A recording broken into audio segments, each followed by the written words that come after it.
Okay, start ಮಾಡ್ತಾ ಇದೀವಿ. I think ಕೆಲವರೆಲ್ಲ ಜಾಯಿನ್ ಆಗಿದ್ದೀರಾ. Thank you. ಏನಿಲ್ಲ, ಹೊಸದಾಗಿ ನಾವು ಇದನ್ನ ಸ್ಟಾರ್ಟ್ ಮಾಡ್ತಾ ಇರೋ ಉದ್ದೇಶ ಅಂದ್ರೆ ಕ್ವಶನ್ ಪೇಪರ್ ಡಿಸ್ಕಷನ್. ಡೈಲಿ ಅಂತಲ್ಲ, ನೋಡೋಣ ವಾರದಲ್ಲಿ ಈಗ ಏನಾಗತ್ತೆ ಅಂದ್ರೆ ಕ್ವಶನ್ ಪೇಪರ್ ಡಿಸ್ಕಷನ್ ಅನ್ಬಿಟ್ಟು ಸುಮ್ನೆ ರ್ಯಾಂಡಮ್ ಆಗಿ ಎಲ್ಲಾ ಸಬ್ಜೆಕ್ಟ್ ಡಿಸ್ಕಸ್ ಮಾಡ್ಕೊಂಡು ಹೋಗೋದಕ್ಕಿಂತ ಪರ್ಟಿಕ್ಯುಲರ್ ಆಗಿ ಒಂದೊಂದು ಚಾಪ್ಟರ್ಗಳು ಆತರ ತಗೊಂಡು ಡಿಸ್ಕಸ್ ಮಾಡ್ಕೊಂಡು, ಚಾಪ್ಟರ್ಗಳು in the sense constitution, economy, ಈ ತರ ಡಿಸ್ಕಸ್ ಮಾಡ್ಕೊಂಡು ಹೋಗೋಣ ಅಂತ ಒಂದು ಪ್ಲಾನ್ ಇದೆ. ಹೋಲ್ಡ್ ಆನ್, ಇನ್ನು ಯಾರೋ ಮೆಸೇಜ್ ಮಾಡ್ತಿದ್ದಾರೆ.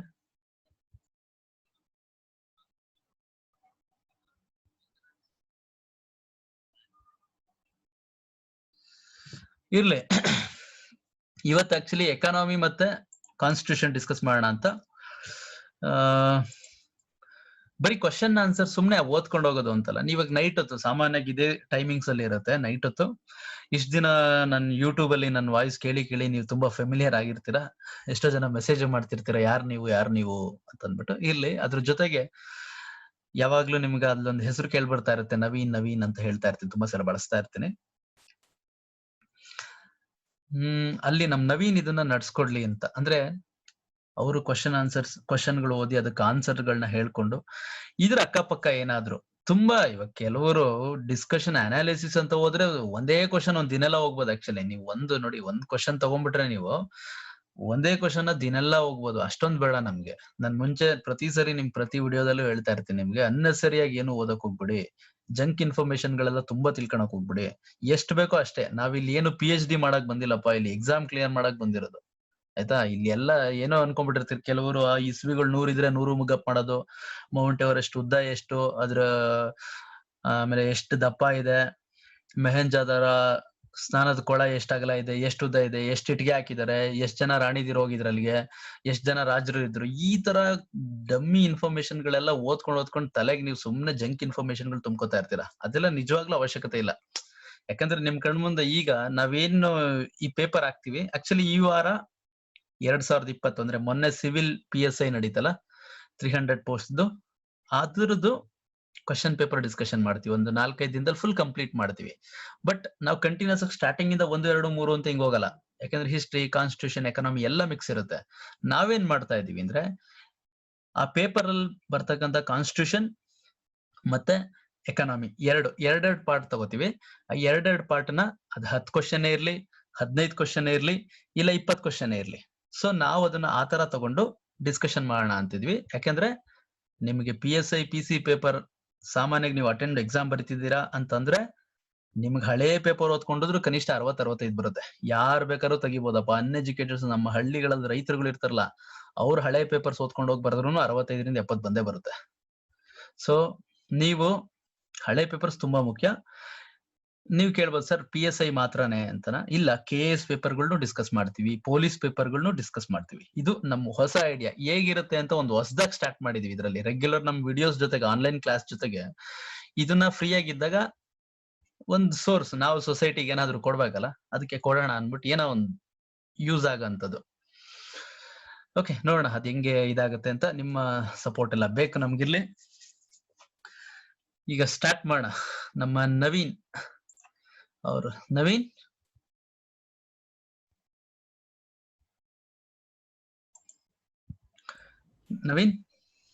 ಸರ್ ಕೇಳಿಸ್ತಿದ್ಯಾ ಸರ್? ಹಾ, ಕೇಳಿಸ್ತ. ನೀವು ಇದ್ ಮಾಡ್ಕೊಂಡಿದ್ರಾ, ಮ್ಯೂಟ್ ಮಾಡ್ಕೊಂಡಿದ್ರಾ?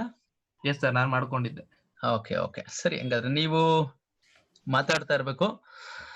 ಈಗ ನೋಡಿ ಇವರೇ, ಇವತ್ತು ನಾವು ಮೊನ್ನೆ 2020 ಸಿವಿಲ್ PSI ಅಲ್ಲಿ ಬಂದಂತ ಕಾನ್ಸ್ಟಿಟ್ಯೂಷನ್ ಮತ್ತೆ ಎಕನಾಮಿ ಸಬ್ಜೆಕ್ಟ್ ಅಂದ್ರೆ ವಿಷಯದ ಕೆಲವು ಕ್ವಶನ್ಸ್ಗಳನ್ನ, ಎಲ್ಲ ಕ್ವಶನ್ಸ್ ಆ ಪೇಪರ್ ಅಲ್ಲಿ ಏನೇನ್ ಬಂದಿದ್ದು ಅಷ್ಟನ್ನ ಡಿಸ್ಕಸ್ ಮಾಡ್ತೀವಿ ಇವತ್ತು ಈ ಸೆಷನ್. ಸಾಮಾನ್ಯವಾಗಿ ಒಂದು ಅರ್ಧ ಗಂಟೆ ಹಿಡಿಯುತ್ತೆ ಅಂತ ಇಟ್ಕೊಳ್ಳಿ ಮ್ಯಾಕ್ಸಿಮಮ್.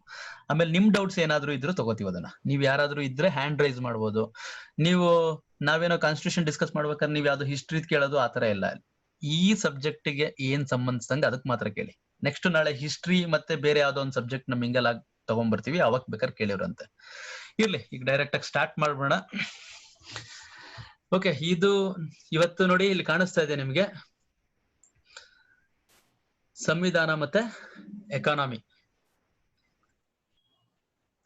2 ಸಬ್ಜೆಕ್ಟ್ ನ ಡಿಸ್ಕಸ್ ಮಾಡ್ತಾ ಇದೀವಿ. ಓಕೆ, ಈಗ ಸ್ಟಾರ್ಟ್ ಮಾಡೋಣ. ನವೀನ್ ಸರ್ ಏನ್ ಕ್ವಶನ್ಸ್ ಅಥವಾ ನಾನು ಮೌಸ್ ಅಲ್ಲಿ ಹೇಗ್ ಮಾಡೋಣ? ಇಲ್ಲ ಸರ್, ನಾನು ಹೇಳ್ತೀನಿ ಓಕೆ ಆನ್ಸರ್ ಎಕ್ಸ್ಪ್ಲನೇಷನ್ ಎಲ್ಲ ನಾನು ಕೊಡ್ತೀನಿ.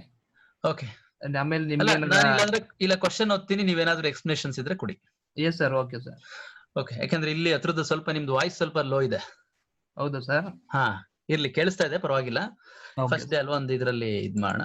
ನೋಡಿ, ನಿಮ್ಮಲ್ಲಿ ಮೊನ್ನೆ ಸಿವಿಲ್ PSI ಮೊದಲನೇ ಎಲ್ಲ ಸಿವಿಲ್ PSI ಇದೆಪ್ಪ, ಬೇರೆ ಯಾವ್ದು ತಗೊಂಡಿಲ್ಲ ಸದ್ಯಕ್ಕೆ. ಮೊನ್ನೆ ಲಾಸ್ಟ್ ಪೇಪರ್ದಷ್ಟೇ ತಗೊಂಡಿರೋದು. ನೋಡಿ, ಒಂದು ಕ್ವಶನ್ ಇದ್ರಲ್ಲಿ, ಇವುಗಳಲ್ಲಿ ಯಾವುದು ಭಾರತದ ಲಾಂಛನದಲ್ಲಿ ಕಾಣುವುದಿಲ್ಲ ಅಂತ ಕ್ವಶನ್ ಕೇಳಿದ್ದ. ಅದಕ್ಕೆ 4 ಉತ್ತರಗಳು ಕೊಟ್ಟಿದ್ದ: ಸಿಂಹ, ಆನೆ, ಹುಲಿ, ಕುದುರೆ. ಯಾವುದು? ಸೊ ಇದ್ರಲ್ಲಿ ಹುಲಿ ಸರ್, ಹುಲಿ ಕಾಣಿಸಲ್ಲ. ಯಾಕೆ? ಸೊ ನಮ್ಮ ಭಾರತದ ರಾಜ್ಯ ಲಾಂಛನ ಅಂದ್ರೆ ಫಸ್ಟ್ ನಾವು ಅಡಾಪ್ಟ್ ಮಾಡ್ಕೊಂಡಿದ್ದು ಅಂದ್ರೆ ಜನವರಿ 26, 1950 ಸರ್. ಜನವರಿ 26, 1950 ನಾವು ಇದನ್ನ ಅಳವಡಿಕೆ ಮಾಡ್ಕೊಂಡು ಸರ್. ಸೊ ಈ ಲಾಂಛನದಲ್ಲಿ ನಮ್ಗೆ ಏನ್ ಕಾಣಿಸುತ್ತಪ್ಪ ಅಂದ್ರೆ ಫಸ್ಟ್ ಸೊ 4 ಸಿಂಹಗಳು ಕಾಣಿಸುತ್ತೆ, ಮತ್ತೆ ಓಡುತ್ತಿರುವ ಕುದುರೆ ಕಾಣಿಸುತ್ತೆ, ಗೂಳಿ ಕಾಣಿಸುತ್ತೆ, ಮತ್ತೆ ಆನೆ ಕಾಣಿಸುತ್ತೆ. ಇದರಲ್ಲಿ ಆಪ್ಷನ್ ಅಲ್ಲಿ ಹುಲಿ ಕಾಣಿಸಲ್ಲ ಸರ್. ಇಲ್ಲ, ಆನೆ ಕೊಟ್ಟಿದ್ದಾರೆ. ಆನೆ ಕೊಟ್ಟಿದ್ದಾರೆ ಸರ್. ಆನೆ ಕಾಣಿಸುತ್ತೆ, ಸಿಂಹನೂ ಕಾಣಿಸುತ್ತೆ, ಕುದುರೆನೂ ಕಾಣಿಸುತ್ತೆ. ಸೊ ಇದ್ರ ಆಪ್ಷನ್ ಅಲ್ಲಿ ಯಾವ್ದು ಕಾಣಿಸೋದಿಲ್ಲ ಅಂದ್ರೆ ಹುಲಿ ಕಾಣಿಸಲ್ಲ ಸರ್. ಓಕೆ, ಗೊತ್ತಾಯ್ತಾ? ಸಿಂಪಲ್ ಅಪ್ಪ. ಇದು ಸುಮ್ನೆ ಅವ್ರಿಗೆ, ನಮ್ಮ ನವೀನ್ಗೆ ಹೊಸದಾಗಿ ಸ್ವಲ್ಪ ಪ್ರಾಕ್ಟೀಸ್ ಆಗ್ಲಿ ಅನ್ಬಿಟ್ಟು ಇದನ್ನ ಕೇಳ್ತಾ ಇದೀನಿ. ಜಸ್ಟ್ ಅವ್ರಿಗೆ, ಯಾಕಂದ್ರೆ ಹೊಸಬ್ರಲ್ವಾ, ಅವ್ರಿಗೊಂದು ಸ್ಟೇಜ್ ಅನ್ನೋದು ಕ್ಲೀನ್ ಆಗಿ ಬಳಸ್ಕೊಂಡು ಸುಮ್ನೆ ಒಂದು ಟ್ರಿಕ್ ಆಗಿ ಸುಮ್ನೆ ಕ್ವಶನ್ ಕೇಳೋದು. ಇಲ್ಲಿ ಯಾವ್ದು ಕಾಣಿಸುತ್ತೆ, ಯಾವ್ದು ಕಾಣಿಸಲ್ಲ ನಿಮಗ್ ಗೊತ್ತಿರ್ಬೇಕು. ನಮ್ ನವೀನ್ ಎಕ್ಸ್ಪ್ಲೇನ್ ಮಾಡ್ದಂಗೆ ಸಿಂಹ ಕಾಣಿಸುತ್ತೆ, ಆನೆ ಕಾಣಿಸುತ್ತೆ, ಕುದುರೆನೂ ಕಾಣಿಸುತ್ತೆ, ಅದ್ರ ಜೊತೆಗೆ ಗೂಳಿನೂ ಇದೆ. ಓಕೆನಾ? ಈ ಹುಲಿ ಇಲ್ಲ ನೋಡಿ, ಅದನ್ನೇ ಕೇಳಿರೋದು. ಎಂಬ್ಲಮ್ ಅಂತ ಕರೀತಾರಲ್ಲ. ಓಕೆ, ಇದು ನಿಮ್ಗೆ ಆನ್ಸರ್, ಇದನ್ನ ಹೇಳ್ಬೋದು. ಇದಕ್ ಸಂಬಂಧಪಟ್ಟಂಗೆ ಏನಾದ್ರು ನವೀನ್ ಬೇರೆ ಇನ್ಫಾರ್ಮೇಶನ್ ಏನಾದ್ರು? ಬೇರೆ ಅಂದ್ರೆ ಸರ್, ಇದ್ರಲ್ಲಿ ಈಗ ಲಾಂಛನ ಆಗಿರ್ಬೋದು, ರಾಷ್ಟ್ರಗೀತೆ ಆಗಿರ್ಬೋದು, ಮತ್ತೆ ರಾಷ್ಟ್ರ ಧ್ವಜ ಆಗಿರ್ಬೋದು, ಇದ್ರ ಬಗ್ಗೆ ಕಂಪಲ್ಸರಿ ಕ್ವಶನ್ಗಳು ಇದ್ದೇ ಇರುತ್ತೆ ಸರ್. ಇದರಲ್ಲಿ ಸಾಮಾನ್ಯವಾಗಿ ನೋಡ್ಬೇಕು. ನೋಡಿ, ಇವಾಗ ನಮ್ಮ ಲಾಂಛನ ಅಂದ ತಕ್ಷಣನೇ ಇದು ಜಾರಿಗೆ ಬಂದಿದ್ದು 26 ಜನವರಿ 1950. ಜ್ಞಾಪಕ ಇಟ್ಕೊಳ್ಳಿ, ವೆರಿ ಇಂಪಾರ್ಟೆಂಟ್. ನಮ್ಮ ಎಂಬ್ಲಮ್, ಯಾಕಂದ್ರೆ ಎಂಬ್ಲಮ್ ಕ್ವಶನ್ ಬಗ್ಗೆನೇ ಓದ್ತಾ ಇರೋದು. ಭಾರತದ ಲಾಂಛನ ಇದು ಯಾವಾಗ ಜಾರಿಗೆ ಬಂತಪ್ಪ ಅಂತಂದ್ರೆ 26 ಜನವರಿ 1950. ಕೇಳಿದಾನೆ ಈ ಕ್ವಶನ್ ಕೂಡ, ನೆನ್ಪಿಟ್ಕೊಳ್ಳಿ. ನೆಕ್ಸ್ಟ್ ಎಕ್ಸಾಮ್ ಅಲ್ಲಿ ಇದನ್ನ ಕೇಳ್ಬೋದು, ಯಾವಾಗ ನಮ್ಮ ಭಾರತದ ಲಾಂಛನನ ಅಳವಡಿಸ್ಕೊಂಡ್ರು ಅಂದ್ಬಿಟ್ಟು. ನೆಕ್ಸ್ಟ್ ಇನ್ನೇನ್ ಕೇಳ್ಬೋದು? ಸತ್ಯಮೇವ ಜಯತೆ ಅಂತ ಒಂದಿದೆ ಅಲ್ವಾ ನವೀನ್ ಇಲ್ಲಿ? Yes sir. ಸತ್ಯಮೇವ ಜಯತೆ ಯಾವ ಉಪನಿಷತ್ತಲ್ಲಿ? ಮಂಡೂಕ ಉಪನಿಷತ್ತು ಸರ್. ಅದು ವೆರಿ ಇಂಪಾರ್ಟೆಂಟ್. ನೋಡಿ, ನೆನ್ಪಿಟ್ಕೊಳ್ಳಿ, ಸತ್ಯಮೇವ ಜಯತೆ ಅನ್ನೋದು ಮಂಡೂಕ ಉಪನಿಷತ್ತಲ್ಲಿ ಇದು ಬರುತ್ತೆ. ನಿಮಗ್ ಕೇಳಿದ್ರು ಕೇಳ್ಬೋದು. ಸತ್ಯಮೇವ ಜಯತೆ ನಿಮ್ಗೆ ಎಂಬ್ಲಮ್ ನೋಡಿದಿರಲ್ವನಪ್ಪ, ಎಲ್ಲ ವಿಧಾನಸೌಧ ಮುಂದೆ ಅಲ್ಲಿ ಇಲ್ಲಿ ಈ ತರ ಸಿಂಹಗಳನ್ನೆಲ್ಲ ಹಾಕ್ಬಿಟ್ಟು 4 ಸಿಂಹಗಳಪ್ಪ ಇರೋದು ಸರ್, 3 ಮಾತ್ರ ಕಾಣಿಸ್ತಾ ಇದೆ, ಹಿಂದೆ ಒಂದಿರುತ್ತೆ. ನಾವು ಬರೀ ಫ್ರಂಟ್ ಇಂದ ನೋಡಿ ಹಂಗಿದ್ ಮಾಡಿರ್ತೀವಿ. 4 ಸಿಂಹಗಳು, ಆಯ್ತಾ? ಸೊ ಈ ತರದಲ್ಲಿ ಕ್ವಶನ್ಸ್ ಗಳನ್ನ ಡಿಸ್ಕಸ್ ಮಾಡೋಣ. ನಾವು ಬೇರೆ ಹೋಗೋದು ಬೇಡ, ಇದು ಜಸ್ಟ್ ಅದು ಏನ್ ಸಂಬಂಧಪಟ್ಟಿದೆ ಅದಕ್ಕೆ ಮಾತ್ರ ಡಿಸ್ಕಸ್ ಮಾಡ್ಕೊಂಡು ಹೋಗೋಣ. ಈಗ ನೆಕ್ಸ್ಟ್ ಕ್ವಶನ್ ಇನ್ನೇನ ಹೇಳ್ತೀರಾ ನವೀನ್? ಸಾಕಲ್ವಾ ಇಷ್ಟು? ಸಾಕು ಸರ್. ಓಕೆ, ನೆಕ್ಸ್ಟ್ ಕ್ವಶನ್ ಹೋಗೋಣ. ಸಂವಿಧಾನದ ಯಾವ ತಿದ್ದುಪಡಿ ರಾಜ್ಯ ನೀತಿ ನಿರ್ದೇಶಕ ತತ್ವಗಳಿಗೆ ಮೂಲಭೂತ ಹಕ್ಕುಗಳಿಗಿಂತ ಹೆಚ್ಚಿನ ಆದ್ಯತೆ ಕೊಟ್ಟಿತು? ಅಂದ್ರೆ ಮೂಲಭೂತ ಹಕ್ಕುಗಳಿಗಿಂತ ರಾಜ್ಯ ನಿರ್ದೇಶಕ ತತ್ವಗಳಿಗೆ ಜಾಸ್ತಿ ವ್ಯಾಲ್ಯೂ ಕೊಡ್ತದೆ. ಯಾವುದು ಅಂತ 4 ಆಪ್ಷನ್ಸ್ ಕೊಟ್ಟಿದ್ದಾರೆ: 42, 44, 62, 64. ಹೇಳಿ ನವೀನ್, ಎಕ್ಸ್ಪ್ಲನೇಷನ್. ಸರ್, ಇದರಲ್ಲಿ ಫಸ್ಟ್ ನಾವು ತಿಳ್ಕೊಬೇಕಾದ ತಿದ್ದುಪಡಿ ಚಾಪ್ಟರ್ ನ ಕ್ಲೀನ್ ಆಗಿ ಓದ್ಕೋಬೇಕು ಸರ್. ಇದರಲ್ಲಿ ತಿದ್ದುಪಡಿ ಒಂದು ಸಂವಿಧಾನದ ಭಾಗ 20, ಇದು ತಿದ್ದುಪಡಿ ಬಗ್ಗೆ ತಿಳಿಸುತ್ತೆ ಸರ್. ಓಕೆ, ಸೊ ಇದನ್ನ ನಾವು ನೋಡಿ 20 ಅವ್ರು ಹೇಳೋ ಪಾಯಿಂಟ್ಸ್ ನಿಧಾನಕ್ಕೆ ಇದ್ ಮಾಡ್ಕೊಳ್ಳಿ. 20ನೇ ಭಾಗ ವೆರಿ ವೆರಿ ಇಂಪಾರ್ಟೆಂಟ್ ಕೇಳಿದ್ದಾರೆ. ಹೇಳಿ ನವೀನ್. ಸೊ ಇದನ್ನ ನಾವು ದಕ್ಷಿಣ ಆಫ್ರಿಕಾದಿಂದ ಎರವಲು ತಗೊಂಡಿದೀವಿ ಸರ್. ಓಕೆ, ತಿದ್ದುಪಡಿ ಮಾಡ್ಬೇಕು ಅಂದ್ರೆ ನಾವು ದಕ್ಷಿಣ ಆಫ್ರಿಕಾದಿಂದ ತಗೊಂಡಿದೀವಿ. ವೆರಿ ಗುಡ್, ಹೇಳಿ. ಸೊ ಈ ಆಪ್ಷನ್ ನಲ್ಲಿ ನಮ್ಗೆ 42 ಮತ್ತು ಇಲ್ಲ 44 ಇವೆರಡರಲ್ಲಿ ಕನ್ಫ್ಯೂಸ್ ಆಗುತ್ತೆ ಸರ್. ಕರೆಕ್ಟ್. ಯಾಕಂದ್ರೆ 62, 64 ಏನ್ ಅಷ್ಟೊಂದು ಏನ್ ಇಂಪಾರ್ಟೆನ್ಸ್ ಇಲ್ಲ ಅದ್ರದ್ದು. ನೀವು ಎಕ್ಸಾಮ್ ಬರೆಯೋರು ವೆರಿ ಇಂಪಾರ್ಟೆಂಟ್. ನೋಡಿ 62 64 ಏನ್ ಓದೋಗಂತ ಅವಶ್ಯಕತೆನೇ ಇಲ್ಲ. ಇವೇನ್ ಇಂಪಾರ್ಟೆಂಟ್ ಅಲ್ಲ. ನಿಮಗೆ ಕನ್ಫ್ಯೂಸ್ ಆಗೋದು ನವೀನ್ ಹೇಳ್ದಂಗೆ ಇವೆರಡರಲ್ಲೇ. ಸೊ ಇವೆರಡರಲ್ಲಿ ನೀವು ಎಲಿಮಿನೇಟ್ ಮಾಡ್ಬೇಕಾಗತ್ತೆ. Very important. ಓಕೆ, ಹೇಳಿ ನವೀನ್. ಸೊ ಈ 42ನೇ ತಿದ್ದುಪಡಿನ 1976 ಮಾಡ್ತಾರೆ ಸರ್. ಸೊ ಇದನ್ನ ಮಿನಿ ಸಂವಿಧಾನ ಅಂತಾನೂ ಕರೀತಾರೆ. Okay, very good. ಸೊ ಇದೇ ಅಮೆಂಡ್ಮೆಂಟ್ ಅಲ್ಲೇ ಮೂಲಭೂತ ಕರ್ತವ್ಯಗಳನ್ನ ಸೇರ್ಪಡೆ ಮಾಡಿದ್ದು. ಮತ್ತೆ ಪ್ರಸ್ತಾವನೆಗೆ ಸಮಾಜವಾದಿ, ಜಾತ್ಯತೀತ, ಐಕ್ಯತೆ ಅನ್ನೋ ವರ್ಡ್ಗಳನ್ನ ಸೇರ್ಪಡೆ ಮಾಡಿದ್ದು. ಮತ್ತೆ ಲೋಕಸಭೆ ಮತ್ತೆ ವಿಧಾನಸಭೆಯನ್ನ 6 ವರ್ಷಕ್ಕೆ ಎಕ್ಸ್ಟೆಂಡ್ ಮಾಡಿದ್ದು. ಹೌದು, ಕರೆಕ್ಟ್. ಸೊ ಈ ತರ ಮುಂತಾದ ಅಂಶಗಳನ್ನ ಮಾಡ್ತಾರೆ ಸರ್. ಅದಕ್ಕೋಸ್ಕರ ಇದನ್ನ ಮಿನಿ ಕಾನ್ಸ್ಟಿಟ್ಯೂಷನ್ ಅಂತ ಕರೀತಾರೆ. ಸೊ ಇದೇ ಅಮೆಂಡ್ಮೆಂಟ್ ಅಲ್ಲೂ ಸಹ ಮೂಲಭೂತ ಹಕ್ಕುಗಳಿಗೆ ಜಾಸ್ತಿ ಪ್ರಾಶಸ್ತ್ಯವನ್ನ ನೀಡ್ತಾರೆ. Correct, very important. ನೋಡಿ, ಕ್ವಶನ್ ನಿಮ್ಗೆ ಮೂಲಭೂತ ಹಕ್ಕುಗಳಿಗಿಂತ ರಾಜ್ಯ ನಿರ್ದೇಶಕ ತತ್ವಗಳಿಗೆ ಜಾಸ್ತಿ ಪ್ರಾಮುಖ್ಯತೆ ಅಂದ್ರೆ DPSP, directive principles of state policy ಅಂತ ಬರ್ತದಲ್ಲ, ಇದಕ್ ಜಾಸ್ತಿ ವ್ಯಾಲ್ಯೂ ಕೊಟ್ಬಿಡ್ತಾರೆ ಫಂಡಮೆಂಟಲ್ ರೈಟ್ಸ್ ಗಿಂತ. ಯಾಕೆ ಅಂದ್ರೆ ಫಂಡಮೆಂಟಲ್ ರೈಟ್ಸ್ ಇದೆಯಲ್ಲ, ನಮ್ಮ ಜ್ಞಾಪಕ ಇಟ್ಕೊಳ್ಳಿ, ನಮ್ಮ ಜೀವನದಲ್ಲಿ ಕಾನ್ಸ್ಟಿಟ್ಯೂಷನ್ ಅಲ್ಲಿ ಆಗ್ಲಿ ಬೇರೆ ಎಲ್ಲಾದ್ರೂ ಆಗ್ಲಿ ಯಾವತ್ತೂ ಫಂಡಮೆಂಟಲ್ ರೈಟ್ಸೇ ಬಹಳ ಇಂಪಾರ್ಟೆಂಟ್. ಬಟ್ ಇವ್ರು ಏನ್ ಮಾಡ್ತಾರೆ, ನಮ್ ನವೀನ್ ಹೇಳ್ದಂಗೆ 1976 1976 42ನೇ ತಿದ್ದುಪಡಿಯಲ್ಲಿ ಏನ್ ಮಾಡ್ತಾರೆ ಅಂದ್ರೆ, ಯಾರಿದ್ದು ನಮ್ಮ ಲೇಡಿ ಡಾನ್ ಇಂದಿರಾ ಗಾಂಧಿ ಅವರು DPSP ಜಾಸ್ತಿ ವ್ಯಾಲ್ಯೂ ಕೊಡ್ತೀವಿ ನಾವು ಫಂಡಮೆಂಟಲ್ ರೈಟ್ಸ್ ಗಿಂತ ಅಂತ ಅಂತಾರೆ. ಯಾಕೆ ಕೊಟ್ರು ಇವ್ರು ಅಂದ್ರೆ, ಆ ಟೈಮಲ್ಲಿ ನಿಮಗೆ ನೆನಪಿರ್ಬೇಕು, ಆಂತರಿಕ ದಂಗೆ ಆಗತ್ತೆ, ಗಲಾಟೆ ಆಗತ್ತಲ್ಲ, ನಿಮ್ಗೆ ಇದು ಗೊತ್ತಲ್ಲ ನಿಮ್ಗೆ, ಆಂತರಿಕ ದಂಗೆ ಆಗತ್ತೆ. ಆ ಟೈಮಲ್ಲಿ ಈಗ ಎಲ್ಲರೂ ಗಲಾಟೆ ಮಾಡಕ್ ಸ್ಟಾರ್ಟ್ ಮಾಡಿದಾಗ ಎಲ್ಲರನ್ನು ಹಿಡ್ಕೊಂಡೋಗಿ ಜೈಲ್ಗೆ ಹಾಕೋದು ಏನೇನೋ ಆಗ್ತಾ ಇರ್ತದೆ. ಇಂದಿರಾ ಗಾಂಧಿ ಅವರು ಆರ್ಡರ್ ಮಾಡ್ಬಿಡ್ತಾರೆ. ಅದ್ ಎಲ್ಲ ಜೈಲಲ್ಲಿ ಆಗ್ತಿದ್ದಾಗ ಎಲ್ರು ಆಬ್ವಿಯಸ್ಲಿ ಫಂಡಮೆಂಟಲ್ ರೈಟ್ಸ್ ವಯೋಲೇಷನ್ ಆಯ್ತು, ಕೋರ್ಟ್ಗೆ ಹೋಗ್ತಾರೆ. ಹಿಂಗೆಲ್ಲ ಹೋದಂತ ಸಂದರ್ಭದಲ್ಲಿ ಅವ್ರೇನ್ ಮಾಡ್ತಾರೆ, ಇವ್ರು ನಾವು ಫಂಡಮೆಂಟಲ್ ರೈಟ್ಸ್ ನುಡಿಕೊಂಡು ಇವರು ಕೇಸ್ ಎಲ್ಲ ಹಾಕ್ತಾರೆ ಅಂದ್ರೆ ನಾವು DPSP ಗೆ ಜಾಸ್ತಿ ವ್ಯಾಲ್ಯೂ ಕೊಟ್ಬಿಡೋಣ, ಫಂಡಮೆಂಟಲ್ ರೈಟ್ಸ್ ಗೆ ಸ್ವಲ್ಪ ಲೋ ವ್ಯಾಲ್ಯೂ ಕೊಡೋಣ, ಅವಾಗ ಕೋರ್ಟು ಏನು ಮಾಡಕ್ಕಾಗಲ್ಲ ಅನ್ನೋ ಇಂಟೆನ್ಷನ್ ಇಟ್ಕೊಂಡು ನಮ್ಮ ಇಂದಿರಾ ಗಾಂಧಿ ಅವ್ರು ಮಾಡಿದ್ದು. ಅದೆಲ್ಲ ತುರ್ತು ಪರಿಸ್ಥಿತಿ ಚಾಪ್ಟರ್ ಹೋದ್ರೆ ತುಂಬಾ ಡೀಟೇಲ್ ಆಗಿ ಡಿಸ್ಕಸ್ ಮಾಡಬಹುದು. ಇಲ್ಲಿ ಎಕ್ಸಾಮ್ ಪಾಯಿಂಟ್ ಆಫ್ ವ್ಯೂ ಇಂದ ಇಷ್ಟು ಮಾತ್ರ ಡಿಸ್ಕಸ್ ಮಾಡೋಣ. 42nd ಅಮೆಂಡ್ಮೆಂಟ್ ಅಲ್ಲಿ 42ನೇ ತಿದ್ದುಪಡಿಯಲ್ಲಿ ಮೂಲಭೂತ ಹಕ್ಕುಗಳಿಗಿಂತ ರಾಜ್ಯ ನಿರ್ದೇಶಕ ತತ್ವಗಳು ಜಾಸ್ತಿ ಒತ್ತು ಕೊಟ್ಟಿದ್ದೆ ಅಂತ ಹೇಳಿದ್ದಾರೆ. ಆಮೇಲೆ ಇದನ್ನ ನಮ್ ನವೀನ್ ಹೇಳಿದಂಗೆ ಮಿನಿ ಸಂವಿಧಾನ ಅಂತ ಕರೀತಾರೆ. ಆಮೇಲೆ ಮೂಲಭೂತ ಕರ್ತವ್ಯಗಳನ್ನ ಸೇರಿಸಿದ್ದಾರೆ 42ರಲ್ಲಿ. ವೆರಿ ಇಂಪಾರ್ಟೆಂಟ್ ಅಪ್ಪ, ನಿಮ್ಗೆ ಫಸ್ಟ್ ತಿದ್ದುಪಡಿ ಚಾಪ್ಟರ್ ಓದಿದ್ರೆ ಫಸ್ಟ್ ಇದನ್ನೇ ಓದ್ಬೇಕು ನೀವು, ಮೈನ್ ಆಗಿ ತಿದ್ದುಪಡಿ. ನಿಮ್ಗೆ ಎಕ್ಸಾಮ್ ಅಲ್ಲಿ ಗೊತ್ತಾಗ್ಲಿಲ್ಲ ಅಂದ್ರೆ ಈ ತಿದ್ದುಪಡಿಗೆ ಸುತ್ಬಿಟ್ಟು ಬನ್ನಿ, ಇನ್ ಕೇಸ್ ನಿಮ್ಗೆ ಏನಾದ್ರು ಎಕ್ಸಾಮ್ ಅಲ್ಲಿ ಗೊತ್ತಾಗ್ಲಿಲ್ಲ ಅಂದ್ರೆ. ಇನ್ನ ಈ 44ನೇ ತಿದ್ದುಪಡಿ ಬಗ್ಗೆ ಹೇಳ್ಬೇಕು ಅಂತಂದ್ರೆ, ಇದು ಗೊತ್ತಲ್ಲ ನಿಮ್ಗೆ, ಆಸ್ತಿ ಹಕ್ಕನ್ನ ತೆಗೆದ್ರು 1978 ಅಲ್ಲಿ. 78 ಅಲ್ವಾ ನವೀನ್? 78 ಅಲ್ಲಿ ಆಸ್ತಿ ಹಕ್ಕನ್ನ ತೆಗೆದ್ರು. ಸೊ ಅದಕ್ಕೆ ಸಂಬಂಧಪಟ್ಟಂತ ಈಗ ಅದನ್ನ 300A ನಲ್ಲಿ ಸೇರ್ಪಡೆ ಮಾಡಿದ್ದಾರೆ ಸರ್. Okay, very good. ಈಗ 300A ವಿಧಿಯಡಿಯಲ್ಲಿ ಆಸ್ತಿ ಹಕ್ಕನ್ನ ಸೇರ್ಪಡೆ ಮಾಡಿದೀವಿ. ಕೇಳಿದ ಈ ಕ್ವಶನ್ ಕೆಲವರೆಲ್ಲ ಹ್ಯಾಂಡ್ ರೈಸ್ ಮಾಡಿ ಮೆಸೇಜ್ ಮಾಡ್ತಾ ಇದ್ರಿ. ನಿಮ್ ಡೌಟ್ಸ್ ಇದ್ರೆ ಮೆಸೇಜ್ ಮಾಡಿ, ಆಮೇಲೆ ಲಾಸ್ಟಿಗೆ ಒಂದ್ಸಲಿ ತಗೊಳೋಣ ಕ್ವಶನ್ ಆನ್ಸರ್ಸ್. ಇದೆಲ್ಲ ಆದ್ಮೇಲೆ ಒಟ್ಟಿಗೆ ತಗೊಳೋಣ, ಆಯ್ತಾ? ನೋಡಿ, ಈಗ 300A ವಿಧಿಯಡಿಯಲ್ಲಿ ಈಗ ಸೇರಿಸಿದಾರೆ. ಕೇಳ್ಬೋದು ಆಸ್ತಿ ಹಕ್ಕು ಇವಾಗ ಯಾವ ವಿಧಿ ಅಡಿ ಬರುತ್ತೆ ಅಂದ್ರೆ 300A ವಿಧಿ. Very very important. ಅಷ್ಟೇ ಅಲ್ವಾ ನವೀನ್? ಈ ಕ್ವಶನ್ ಇದೊಂದು ಕಾನೂನು ಹಕ್ಕು ಅಷ್ಟೇ. ಈಗ ಇದೊಂದು ಆಸ್ತಿ ಹಕ್ಕು, ಕಾನೂನು ಬದ್ಧ ಹಕ್ಕು. ಆಮೇಲೆ ತಿದ್ದುಪಡಿ ಯಾವ ಭಾಗದಲ್ಲಿ ಬರುತ್ತೆ? ನವೀನ್ ಹೇಳೋದ್ರಲ್ಲ 20ನೇ ಭಾಗ. Very very important. ಸಂವಿಧಾನ ತಿದ್ದುಪಡಿ ಆರ್ಟಿಕಲ್ ಎಷ್ಟು ಗೊತ್ತಿದೆ? 368. Very very important. ನೋಡ್ರಿ ಎಷ್ಟು, ನೋಡಿ ಈ ಕ್ವಶನ್ ನಾವು ಓದ್ತಾ ಇದೀವಿ, ಎಷ್ಟೊಂದು ತಿಳ್ಕೊಂಡ್ಬಿಟ್ಟು ಇದ್ರಲ್ಲಿ. ಈ ತರ ಓದ್ಬೇಕು ಯಾವತ್ತೂ ಆಗ್ಲಿ. ಕೆಲವರು ಏನೋ ಹೇಳ್ತಾರೆ ಅನ್ಬಿಟ್ಟು ಈ ಮೂಲಭೂತ ಹಕ್ಕು ತಗೊಂಡೋಗಿ ಹಿಸ್ಟ್ರಿಗೆ ಲಿಂಕ್ ಮಾಡೋದು, ಇದನ್ನ ತಗೊಂಡೋಗಿ ಜಿಯೋಗ್ರಫಿ ಲಿಂಕ್ ಮಾಡೋದು ಏನಿಲ್ಲ. ನಾವೇನು ಇದ್ ಮಾಡಕ್ ಬಂದಿದೀವ? ಎಷ್ಟು ಬೇಕೋ ಅಷ್ಟು, ತುಂಬಾನು ಡೀಟೇಲ್ ಬೇಡ, ತುಂಬಾ ಮೇಲ್ಮೇಲೂ ಬೇಡ, ಸ್ವಲ್ಪ ಗೊತ್ತಿರ್ಬೇಕು ಅದ್ರ ಬಗ್ಗೆ. ಅಟ್ಲೀಸ್ಟ್ ಒಂದ್ 2-3 ಪಾಯಿಂಟ್ಗಳು ಯಾಕಪ್ಪ ಈ ಆನ್ಸರ್ ಅನ್ನೋದು ಗೊತ್ತಿರ್ಬೇಕು. ಓಕೆ, ಇರ್ಲಿ, ಅಷ್ಟೇ ಸಾಕಲ್ವಾ ನವೀನ್? ಅದು ಸಾಕು ಸರ್. ಓಕೆ, ಇನ್ನ 3ನೇದು, ಯಾವ ವರ್ಷದಲ್ಲಿ ಗೋವಾ ಪೂರ್ಣ ರಾಜ್ಯತ್ವವನ್ನ ಹೊಂದಿತು ಅಂತ ಕೇಳಿದ್ದಾರೆ. ಅಂದ್ರೆ ಯಾವಾಗ ರಾಜ್ಯ ಆಯ್ತು ಅಂತ ಅಂದ್ಬಿಟ್ಟು. 1978, 1987, 1991, 1996 ಅಂತ ಆಪ್ಷನ್ಸ್ ಕೊಟ್ಟಿದ್ರು. ಇದಕ್ಕೆ ಸರಿಯಾದ ಉತ್ತರ 1987. ಯಾಕೆ ನವೀನ್, ಏನಾದ್ರು ಎಕ್ಸ್ಪ್ಲನೇಷನ್ಸ್? ಎಸ್ ಸರ್, ಇದು ಗೋವಾ ಫಸ್ಟ್ ಹ್ಮ್ ಪೋರ್ಚುಗೀಸರ ಆಡಳಿತದಲ್ಲಿ ಇತ್ತು ಸರ್. ಸ್ವತಂತ್ರ ನಮ್ಮ ಇಂಡಿಯಾಗೆ ಸ್ವತಂತ್ರ ಬಂದ ನಂತರನು ಸಹ ಹ್ಮ್ ಪೋರ್ಚುಗೀಸರು ಗೋವಾವನ್ನ ಆಳ್ವಿಕೆ ಮಾಡ್ತಿದ್ರು.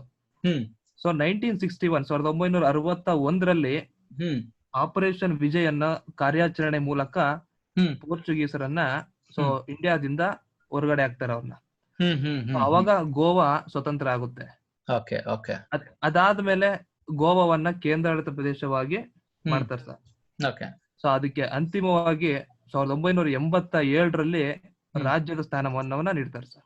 ಹ್ಮ್ ವೆರಿ ಇಂಪಾರ್ಟೆಂಟ್. ನೋಡಿ ನಮ್ ನವೀನ್ ಹೇಳ್ದಂಗೆ ಇದನ್ನ ಪೋರ್ಚುಗೀಸರಿಂದ ವಿಮೋಚನೆ ಮಾಡಿದ್ರು, ಗೋವಾ ವಿಮೋಚನೆ ಅಂತ ಮಾಡಿದ್ರು. ಅದಾದ್ಮೇಲೆ ಅದಕ್ಕೆ ರಾಜ್ಯ ಸ್ಥಾನ ಕೊಟ್ಟಿದ್ದು.